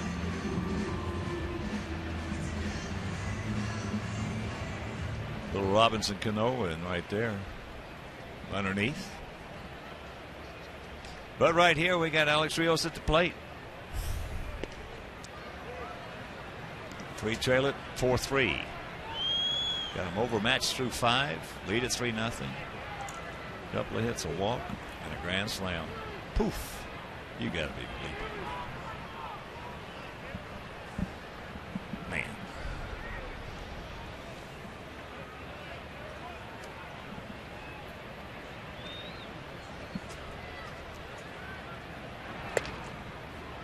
One and one.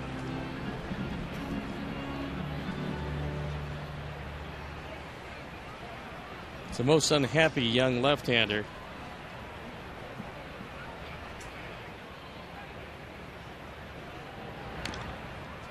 Made a good pitch on him to get a 1-2 count.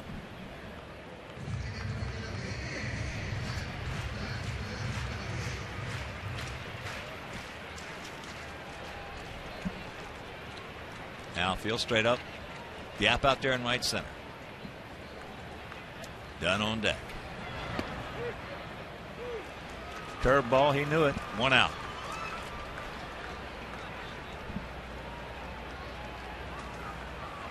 Fourth strikeout for Parker. And a reminder, fans, you've known for years that StubHub is a great place to find the seats you want to see our Sox play live. So now they've added StubHub fan rewards, so you can earn a little extra with your tickets like seat upgrades. So head to StubHub and get your White Sox tickets today.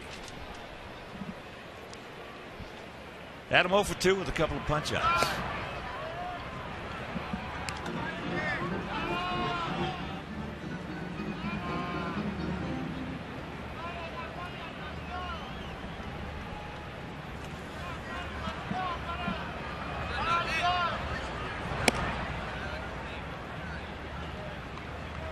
Two and 0.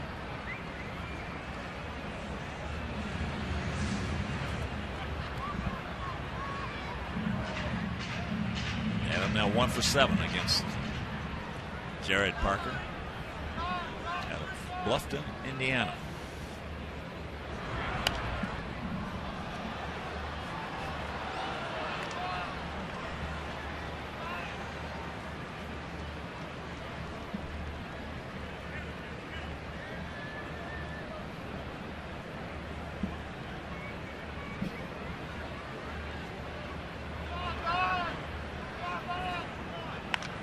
Watch out.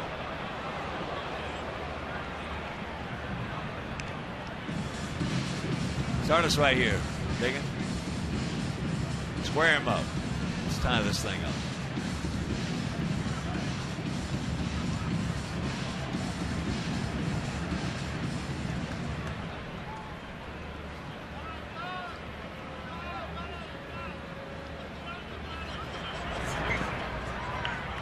It's full.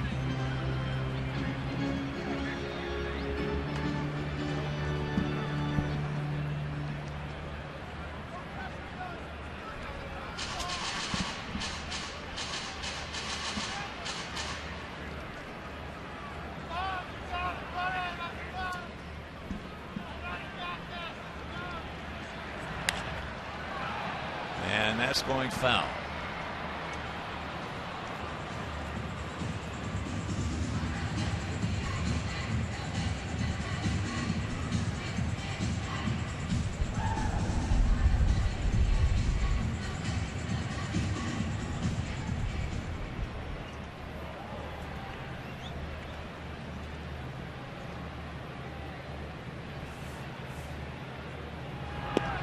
And that's ball 4. So the first walk issued by Parker.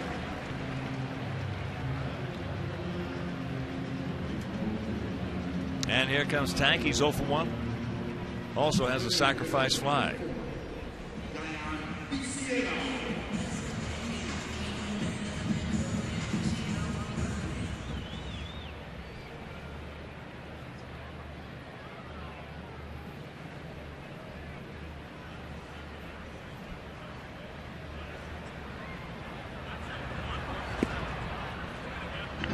Takes ball 1.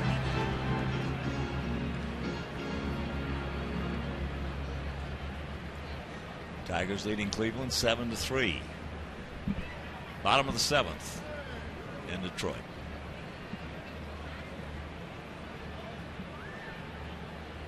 Outfield about equidistant, straight up, spread out. And there it was, but another foul back by Tank.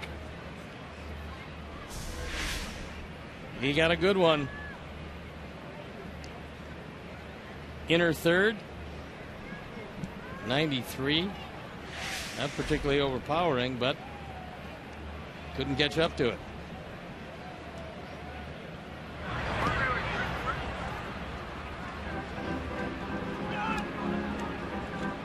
2-1 to count.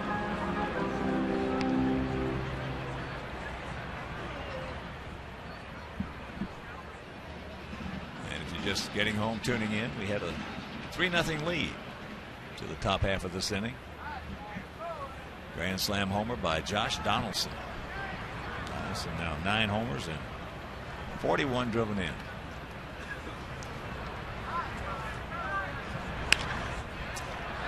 And this should be. We're into the 7th, trailing by 1.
Breaking ball outside. Josh Reddick leading off here in the top of the 7th inning. 4-5-2 for the A's. 3-4-1 for our Sox.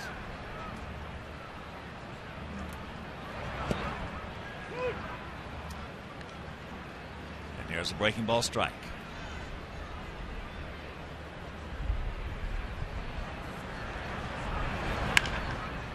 Fastball.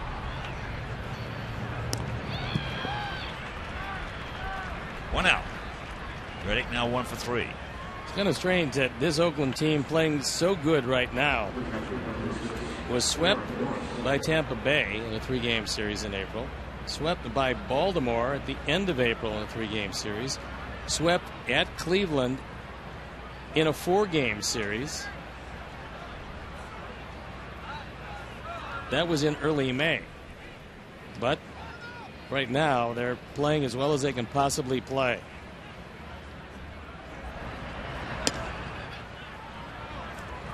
Want to know the count to Norris, who has popped up to second and grounded out to short.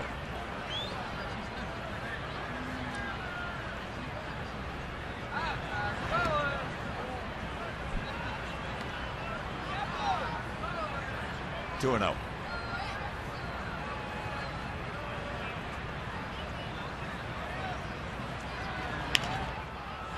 And a change up into center field off the end of the bat for out number 2.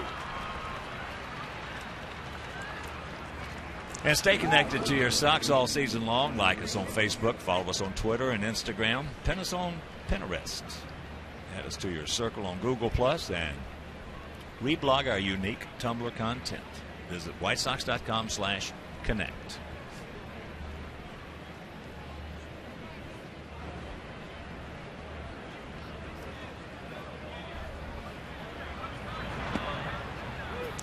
Breaking ball strike to Rosales, who started off that 4-run 6 with a sharp single into left field.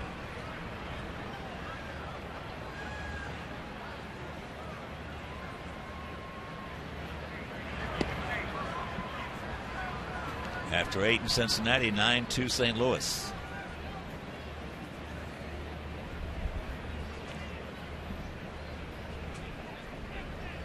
Phillies trying to make a little comeback. They're 31-30 and leading Milwaukee 4-2. 6th inning at Miller Park. They get themselves the right opponent. The Brewers really struggling, last place. And at home they're 13-20. Change up outside. Next pitch will be number 109. Got activity down in our pen.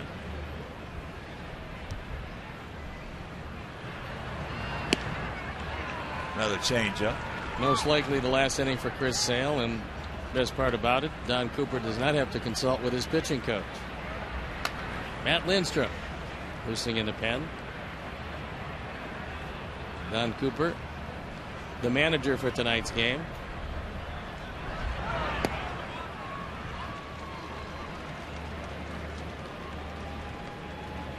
Second walk issued. First one last inning scored. And here's Crisp. He's popped to second, flied to right, and struck out. There's the line for Chris Sale. It was looking very good till last inning.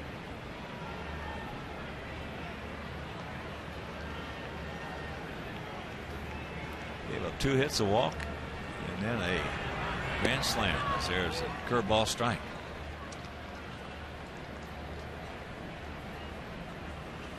.110. A very difficult 6th.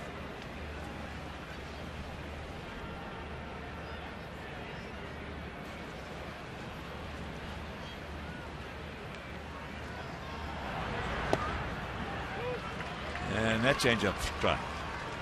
It's 0-2. That means Pittsburgh sets out the Cubs. They 2-0. Liriano 4-2 with a 1.75 ERA. Travis Wood takes the loss. He's got a 2.65 ERA. That breaking ball pops up.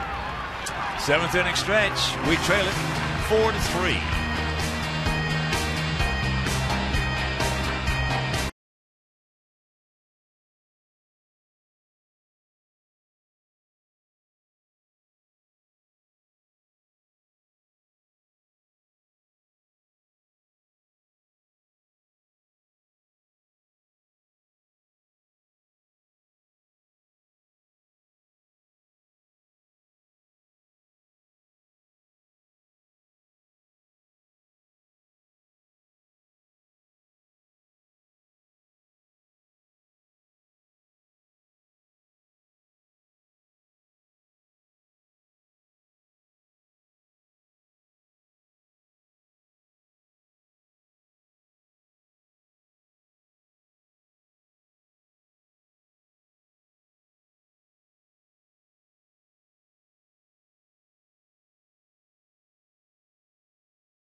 In categories that you choose with the U.S. Bank Cash Plus Visa Signature Card. Apply today at any U.S. Bank branch. All right, boys, we need some runs. We trail at 4-3 here in the bottom of the 7th. It'll be Gillespie, Beckham, and Danks.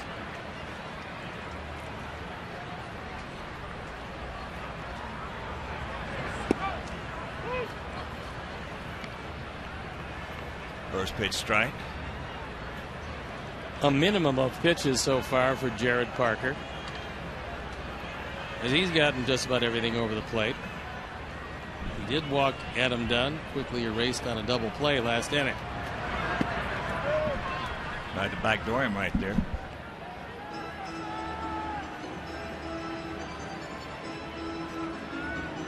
This will be pitch number 78 coming.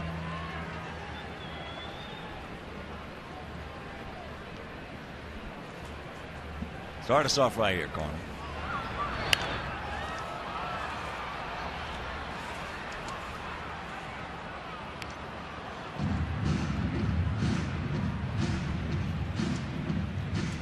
Johnny Danks against Tommy Malone tomorrow afternoon. So make your plans to be with us. If you can't, that game will be over WGN. It's a 3:10 start. And then on Sunday, Hector Santiago against A.J. Griffin. And that game right back here on Comcast Sportsnet. Breaking ball. 1 out.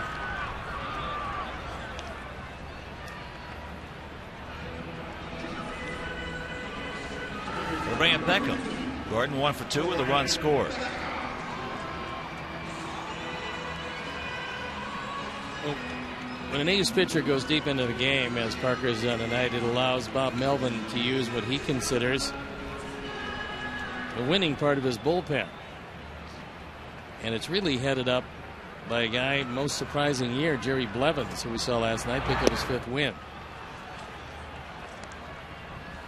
And he was talking about Blevins before the game. He's always been a pretty good left-hander, always been very tough on left-hand hitters, but this year right-handers are hitting in the 160s, so he doesn't have to just use him as a situational lefty. Well, most of the time that statement and those numbers will tell you he's come up with a changeup. A good one. 5-0 this year. Just right man at the right time for them.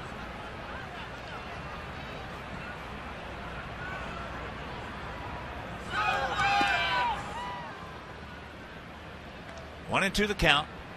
Gordon, as we mentioned, 7 for 19 since coming off the DL. Parker got away with that one. It was a breaking ball. It was up on the inner portion, and Gordon couldn't make contact.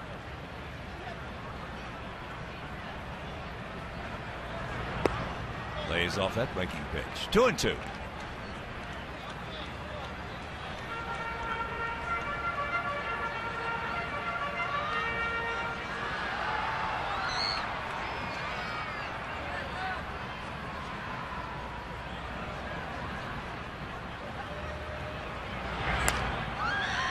Bites that fastball off right side, and that's going to be a souvenir.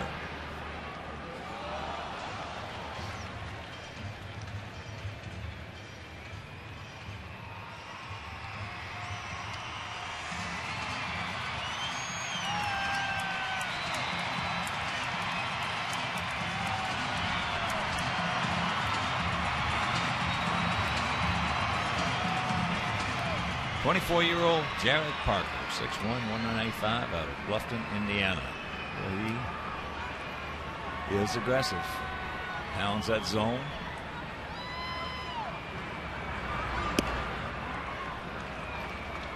Good eye, full count. Gordon got a break there. Parker wanted that, and I can understand it. And when you see it, you'll understand it.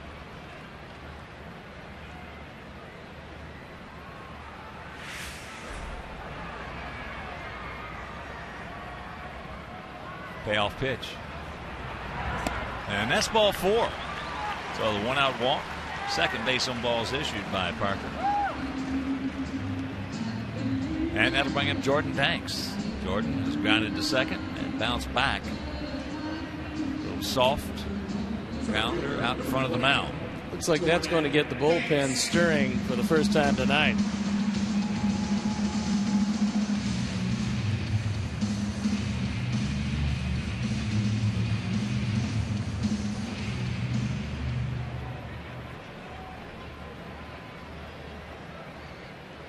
See if we can score a couple and make a winner out of Chris Sale, because he is not going to come out to pitch that 8th inning.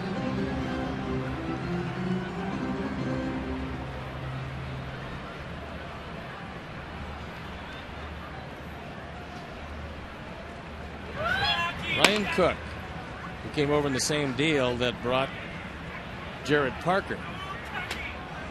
And Cook's been terrific.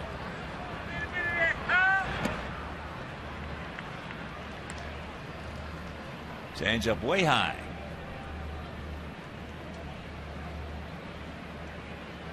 Just joining us, we scored 1 in the 3rd, 1 in the 4th, 1 in the 5th. They scored 4 in the 6th on that grand slam homer by Donaldson.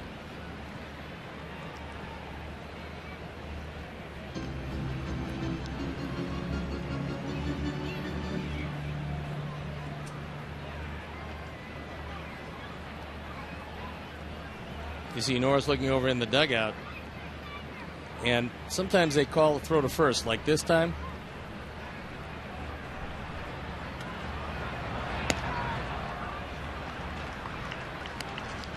Two and 0 the count. The Danks don't help him out. Needs some base runners.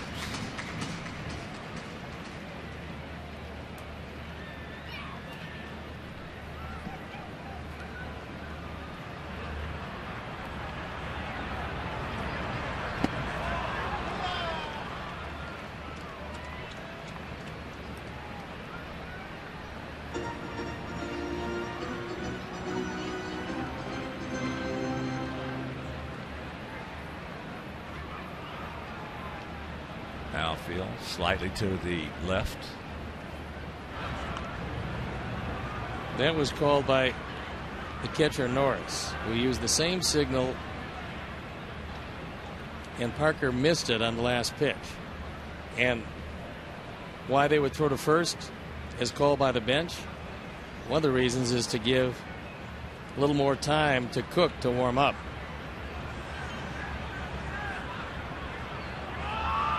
There he takes off, but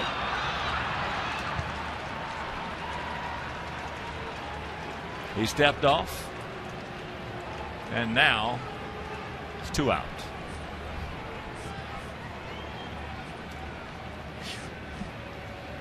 Gordon trying to get a big jump. He did. And he thought Parker wasn't looking at him, but apparently he was.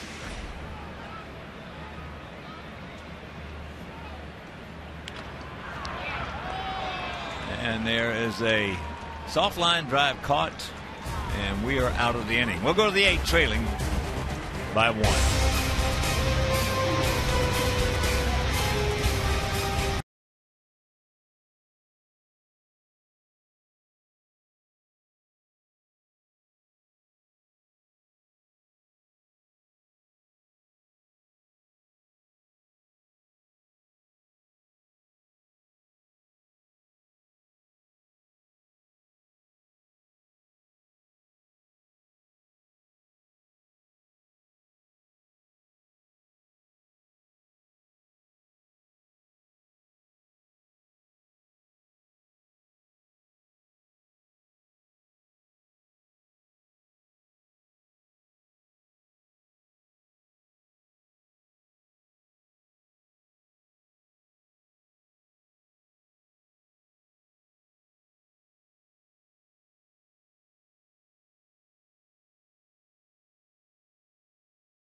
As we get set to go to the 8th, it'll be Lowry, Cespedes, and Donaldson. Chris Sale. This will be pitch number 114.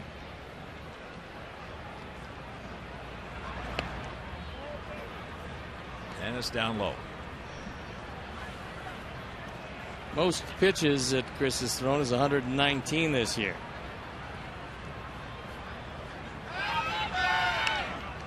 And he doesn't figure to face Cespedes, but apparently Don Cooper didn't want to face Lowry from the left side. All 3 of his home runs has come as a left-hand hitter.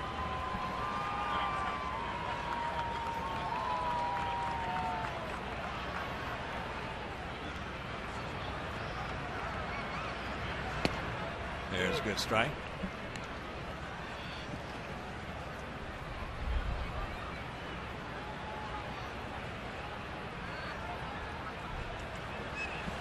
They're just getting underway at Dodger Stadium as they host the Braves. How about that Puig? Man, 3 home runs. It was only a matter of time till he got here. What we saw in spring training, it was only a matter of time till he showed everybody in the country how good he was. 2-2. That's foul. Well, neither one of us can understand how he did not go north with that club. He was the best player we saw in spring training. Oh, probably about 110, 115 million reasons. Don't make any difference. The way they're spending money over there, that didn't make any difference. Oh, but they figured they got to give Carl Crawford a chance. They made a big trade. Well, he gone. Now Carl started off good. And here comes Coop. So that will be all for Chris. Yeah. That young man, that Puig, is something. So, Chris Sale has pitched well except for the 6th inning. He absolutely dominated him. Meanwhile, he gave up a couple of hits, walked a guy, and in the grand slam by Donaldson, he departs, and we'll be back.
Baseball everywhere you go, available for iPhone, iPad, Android, and BlackBerry 10. And that delivers White Sox baseball with live audio, pitch tracking, stats, breaking news, and video highlights. So download AtBat now on the Apple App Store, Google Play, Kindle App Store, BlackBerry World, or text AtBat to 31826.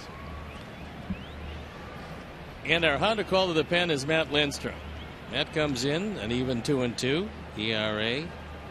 3.08 on for the 32nd time, and the bases are empty facing Cespedes. Takes it low and away. Cespedes has gone out to right, struck out, and walked. That was the first walk issued by Chris, and he scored ahead of the homer by Donaldson. join us. 0 for 4 against Lindstrom.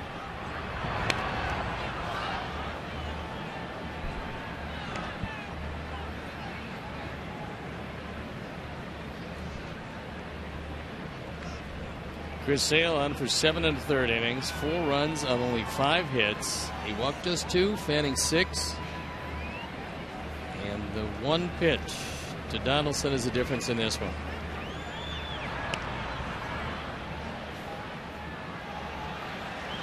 One and 2 the count.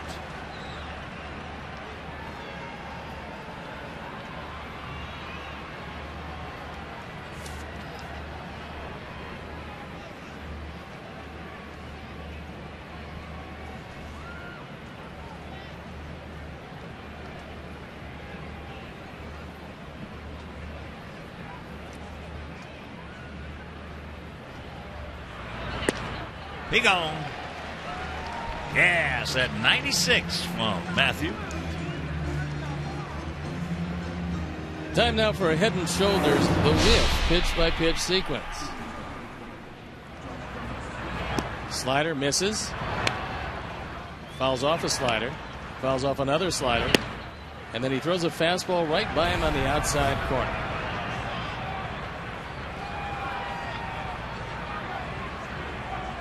There's Donaldson. 1 for 3. That grand slam. Makes first pitch strike.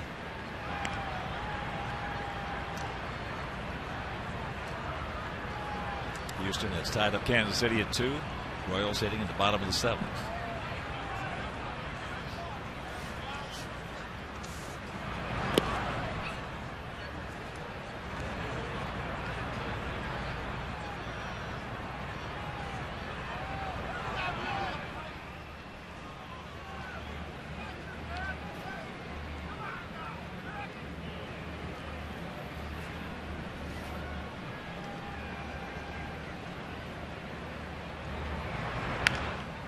Chopper, 1 hopper. Nice job once again by Lindstrom. And he'll go to the bottom of the 8th, trailing 4-3.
And here's our Miller moment, and it's a difference in the game back in the 6th inning with the bases loaded. Josh Donaldson takes it out of the ballpark. At his 9th home run of the year, he's driven in 41. Our Miller moment. We got 6 outs to get something done.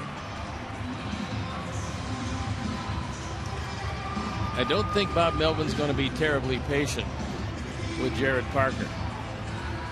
He does have the thinnest of leads, and it's late in the ball game.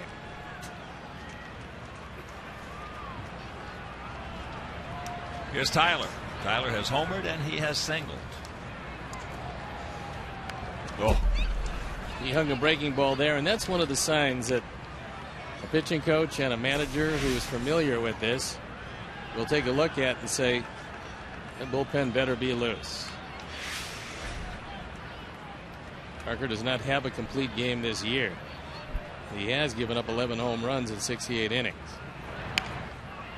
There's another one, and that's muscled out there for a base hit. So the leadoff man aboard. There's a tying run and another hanging breaking ball. And I think that's going to be it. As Bob Melvin, watching those two pitches and realizing that Parker probably lucky to leave with the lead. He's had enough, so as Parker departs, we'll step out and be back after these messages.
On sale now at all Illinois lottery retailers.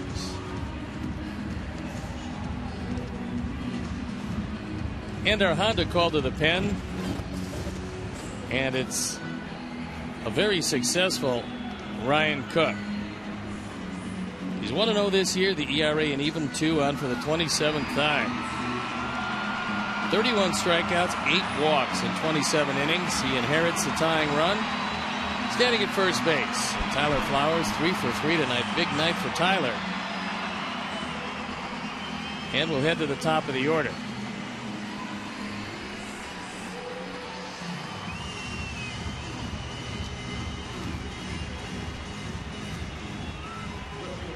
Yeah, 0 for 2 with a sacrifice fly.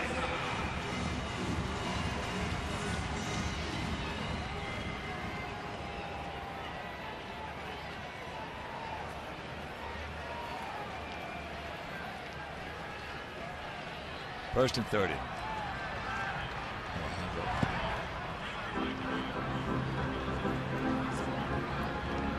1-0 the count.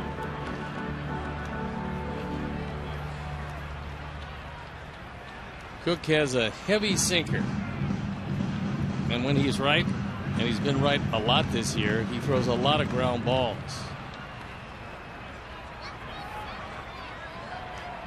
Jared Parker, very interested spectator. And the count 2-0. Don't help him out.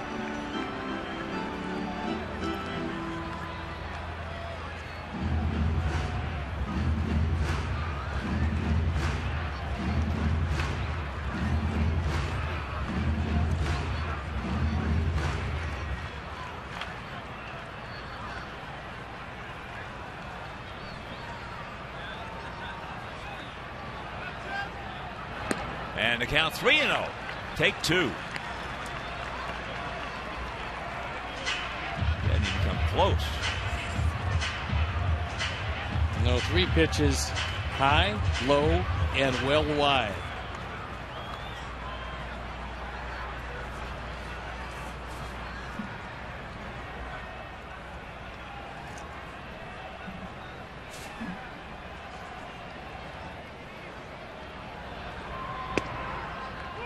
There's one. 4 runs, 5 hits, 2 errors for their guys. 3 runs, 5 hits, 1 error for our guys, with Tyler Flowers having 3 of the 5. Rios had a single and a run scored. Beckham had a single and a run scored.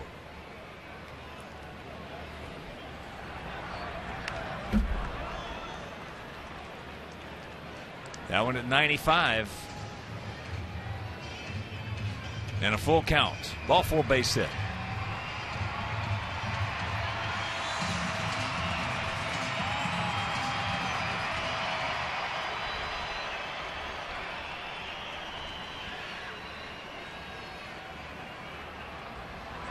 And that's ball 4. 2 on. That'll bring up Alexi.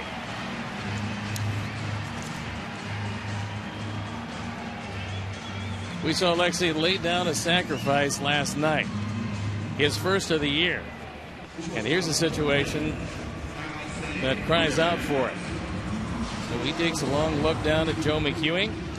We're going to see a pinch runner for Tyler Flowers. Casper Wells comes into the game.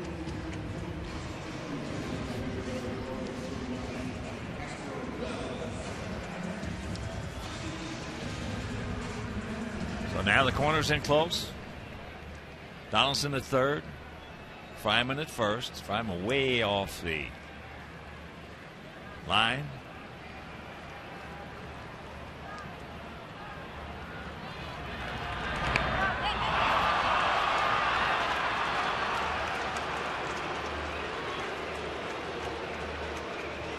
One out.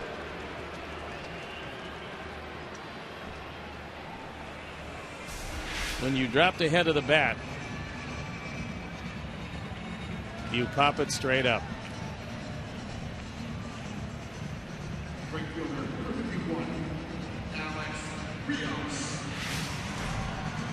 So a huge out right there.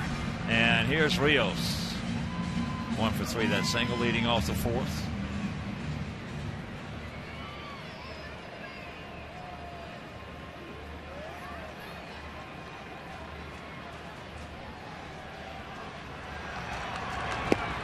Checks it up and takes ball 1. Just tuning in, we led this game 3-0.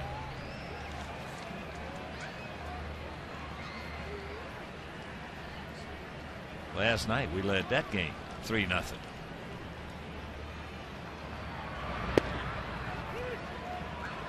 Low strike is called.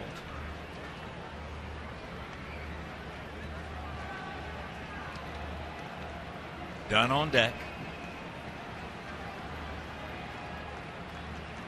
Big gap out there in right center field.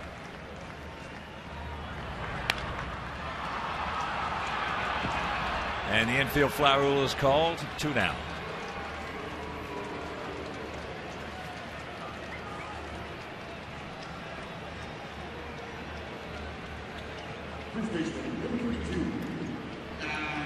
So here's Adam. He's 0 for 2 with a walk, a couple of strikeouts. This should be a good guy for Adam Dunn to hit, because Cook tries to keep everything down, and Adam is a dead low ball hitter. Let's see if it works out. Well, he's only faced him 1 time. Did not get a hit, so the first pitch always good. Norris couldn't find it, but for Casper Wells, he can't take off because he doesn't know how far this ball got away from Norris. As it turned out, it was just around home plate. He turned a circle trying to locate it. He's able to knock it down, and then it's right almost in the same spot. As Adam gets out of the way, no advance.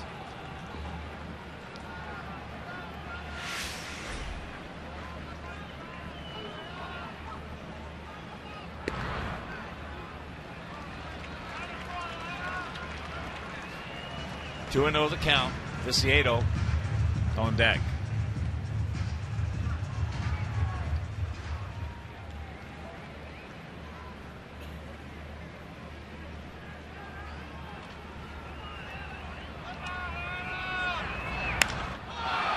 High pop up.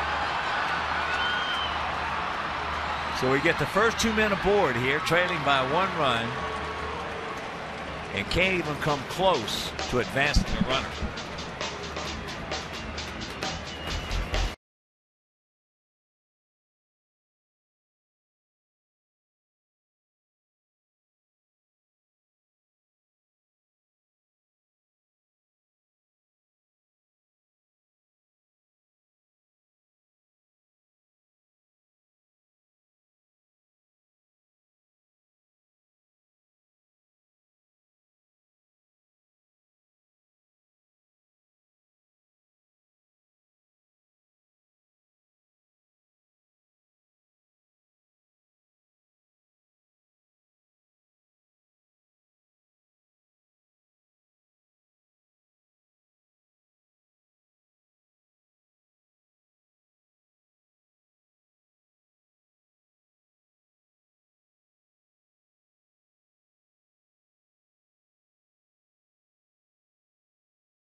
White Sox Postgame Live presented by Orland Park Nissan. Chuck and Bill will break down the game and get you ready for the White Sox road ahead. Don't miss White Sox Postgame Live tonight after the game on Comcast Sportsnet. And Ramon Troncoso comes into the game and will show you his numbers from AAA this year. He was bidding to make the team out of spring training, but then had a very tough last part of the spring. AAA this year, 1-1, the ERA a touch over 2. And he comes in really a key situation because you can ill afford to allow this Oakland team any more than the 1-run lead they already possess. Hector Jimenez behind the plate.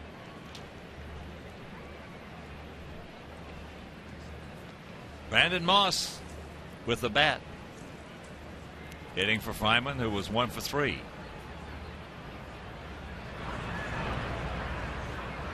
Fine job by Matt Lindstrom. Throwing the ball well. 96-mile-an-hour fastball.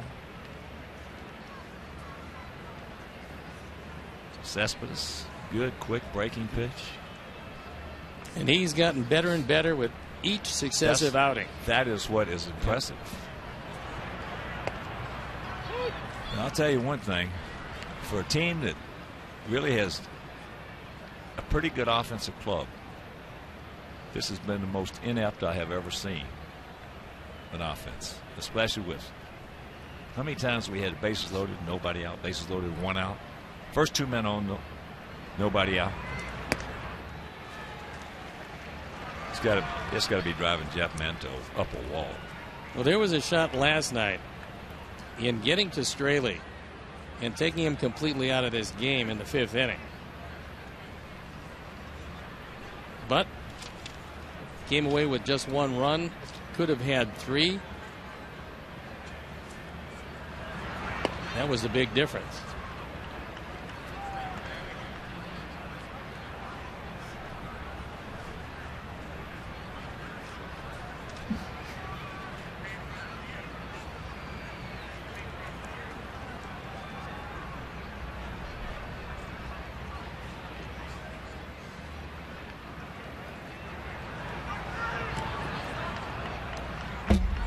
Breaking balls through the wickets. So a full count.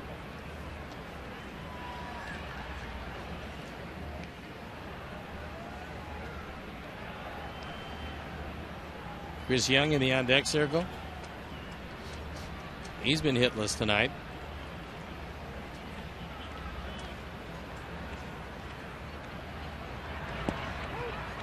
He gone. 1 out. Good fastball low and away from Moss. He took it.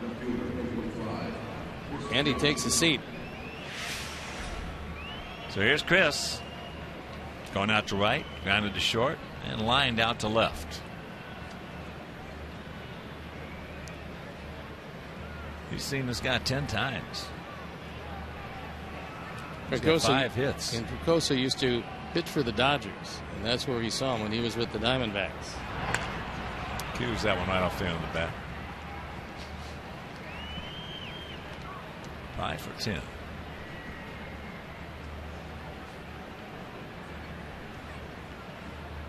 Four runs, 5 hits, 2 errors for them. 3 runs, 5 hits, 1 error for us.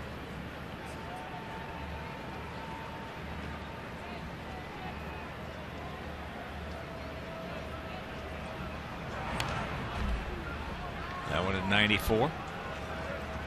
And the count 0-2. Bullpen have been going, and for the second time in a couple of nights, it's Grant Balfour.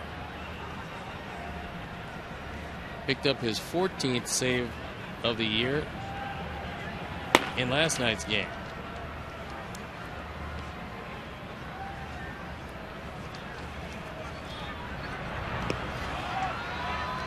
He did. He gone. 2 down.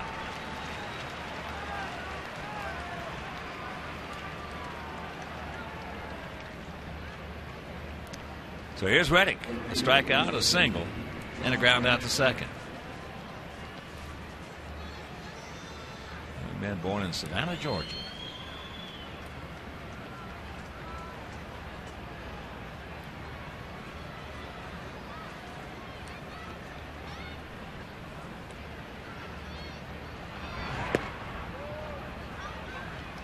Takes outside, ball 1 for our guys. Viciedo, Gillespie, Beckham. And the bottom of the 9th inning when we get there.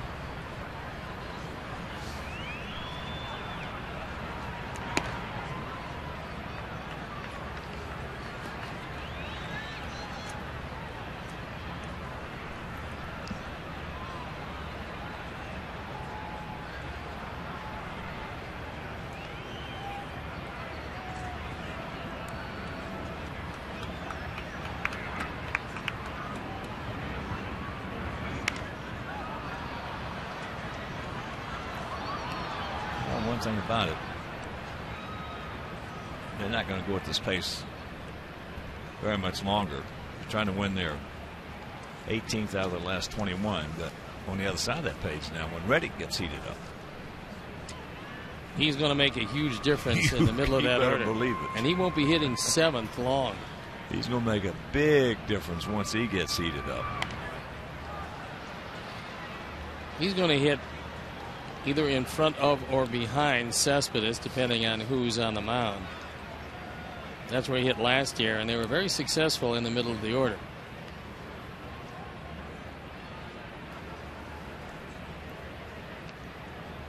See Kurt Young in your picture, the pitching coach, who's done a fine job there.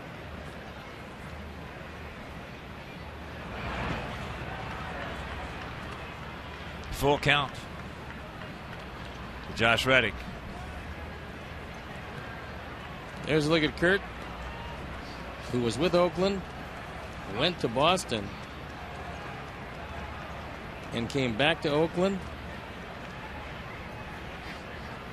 And Bob Melvin thinks that he's one of the better pitching coaches around.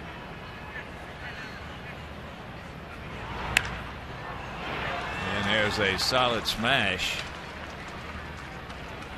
That's the second time he's ripped one to left field.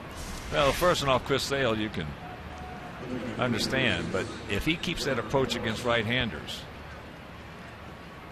then he's going to do a lot of damage. Well, the average is going to start to climb, and then eventually they're going to have to pitch him where he wants to, and that's inside, because normally when he's 100% healthy, he is a right center to the right field line hitter, a dead pull power hitter. Here's Norris. Popped to second. Grounded to short and going out to center. takes ball 1. Grosso with that very closed position on the rubber.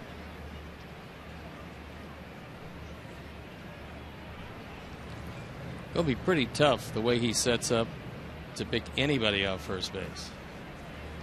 He'll get it over there to let him know he's still thinking about him, but you got a long way to go before you can get the ball to first. Well, some of these guys want to get that Lance Johnson jump. He might get them. Beckham. All right, let's go to the bottom of the 9th. We need 1 to tie.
Central, presented by GMC.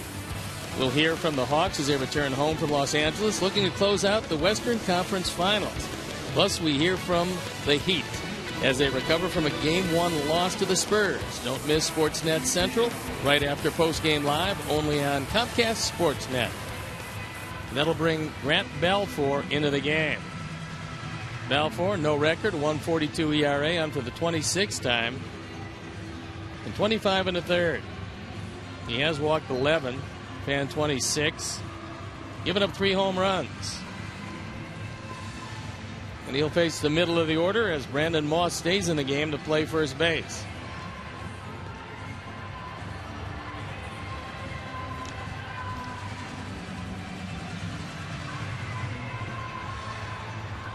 It'll be Viciato, Gillespie, and Beckham, the first 3, and hopefully that'll get the job done. If it doesn't, we'll go to some other guys.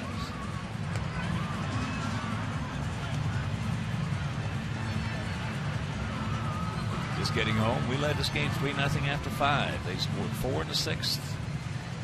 And up until that point, to the 6th, Chris Sale had given up only 2 hits. Rosales led it off with a single. Coco Chris struck out. Lowry single. He walks Cespedes, and then Donaldson hit an opposite field grand slam home run.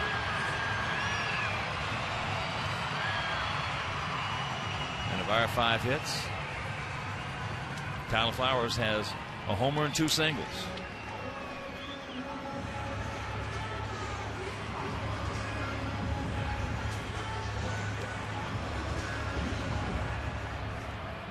Here's Tank. He is 0 for 2 tonight with a sacrifice fly, and he is 0 for 1 against Balfour.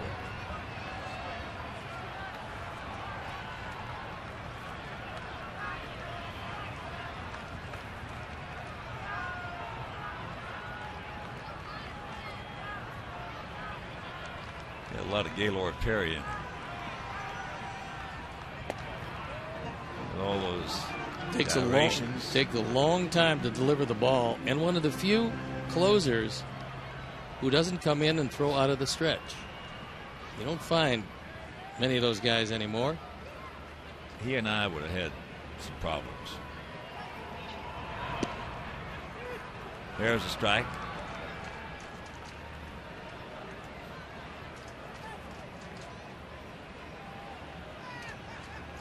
He doesn't take near as much time from the windup as he does from the stretch. He gets a man on. Come on, Tank, start us off. 1-1 pitch.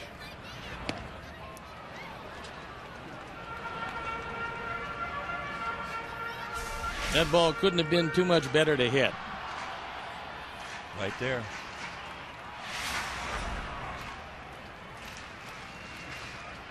During this funk he's been in, he's pulling off just enough with the head where he's seeing it only about 52, 53 feet. 1 out. He didn't do anything fancy, he just reared back, threw it basically right down the middle. And Viciedo was very tardy.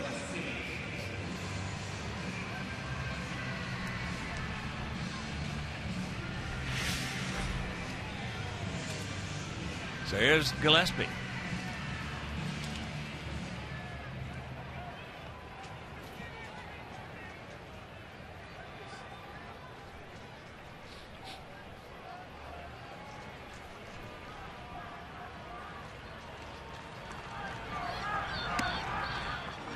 Connor takes ball 1. Connor is going out to center. Grounded to short. Grounded to second.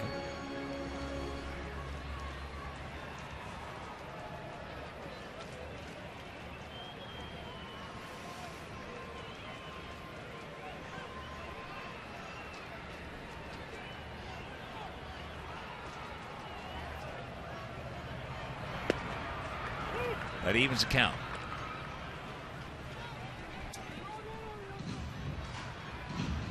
Tomorrow afternoon, make your plans to be with us. Johnny Danks against Tommy Malone. Let's see, 3:10 start. But if you can't make it, the game will be over WGN.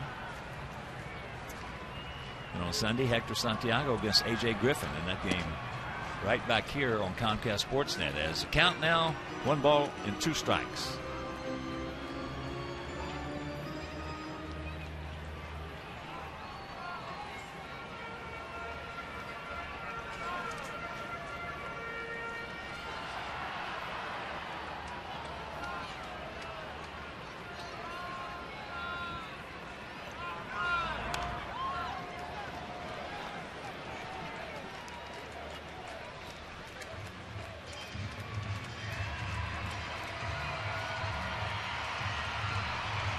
Balfour out of Australia.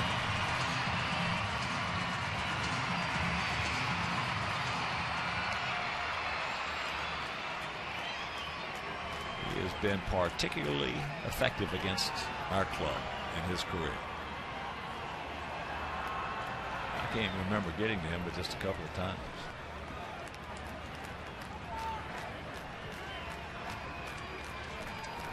We got him big. That ball hit deep. That ball way back. Stretch. He jumps and makes the catch. No.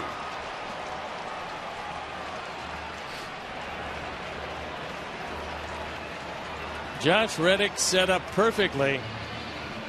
Got to the wall, located it, and at the last instant took a home run away from Connor Gillespie. This ball is going to be out of the park, but for this. You said it correct up front. He got in perfect position where he didn't get stuck on the wall, on the fence. He had the angle so that shoulder would not dig in and saved a home run. So here's Beckham.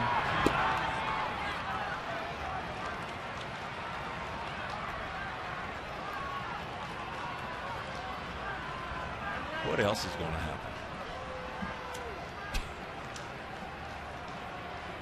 Well, I don't think there'll be any lightning tonight. Oh, I love this game. Watch him set up one more time as he goes back, following the ball all the way, and leaps before he can make contact with the wall, but knowing right where he is, made the catch. Great effort by Josh Reddick. That was a perfect timing and positioning catch by Reddick. The 2-0. That ball hit deep, but when it comes down, this game is over. So for the second game in a row, we have led it 3-0. Last night we lost it 5-4 and 10. Tonight we lose it 4-3 and 9. And except for the 6th inning, Chris Sale was just outstanding. I thought he was great, but this thing went astray in the 8th with 1st and 2nd and nobody out. The failure to move up either runner wound up basically costing the ball game. All right, let's check out our GMC player of the game. It is Josh Donaldson, 27-year-old third baseman. His 9th homer. He now has 41 RBIs, our GMC player of the game. So for my partner Steve Stone, our director Jim Angio, our producer Mike Leary, our associate producer Dave Ross, our technical manager Mark Harper, the executive producer Jim Corno Jr., also for the mayor Mean Joe Groove, and for Mike Minger, Doug Bullard, Frank D'Amato, Dennis Wood.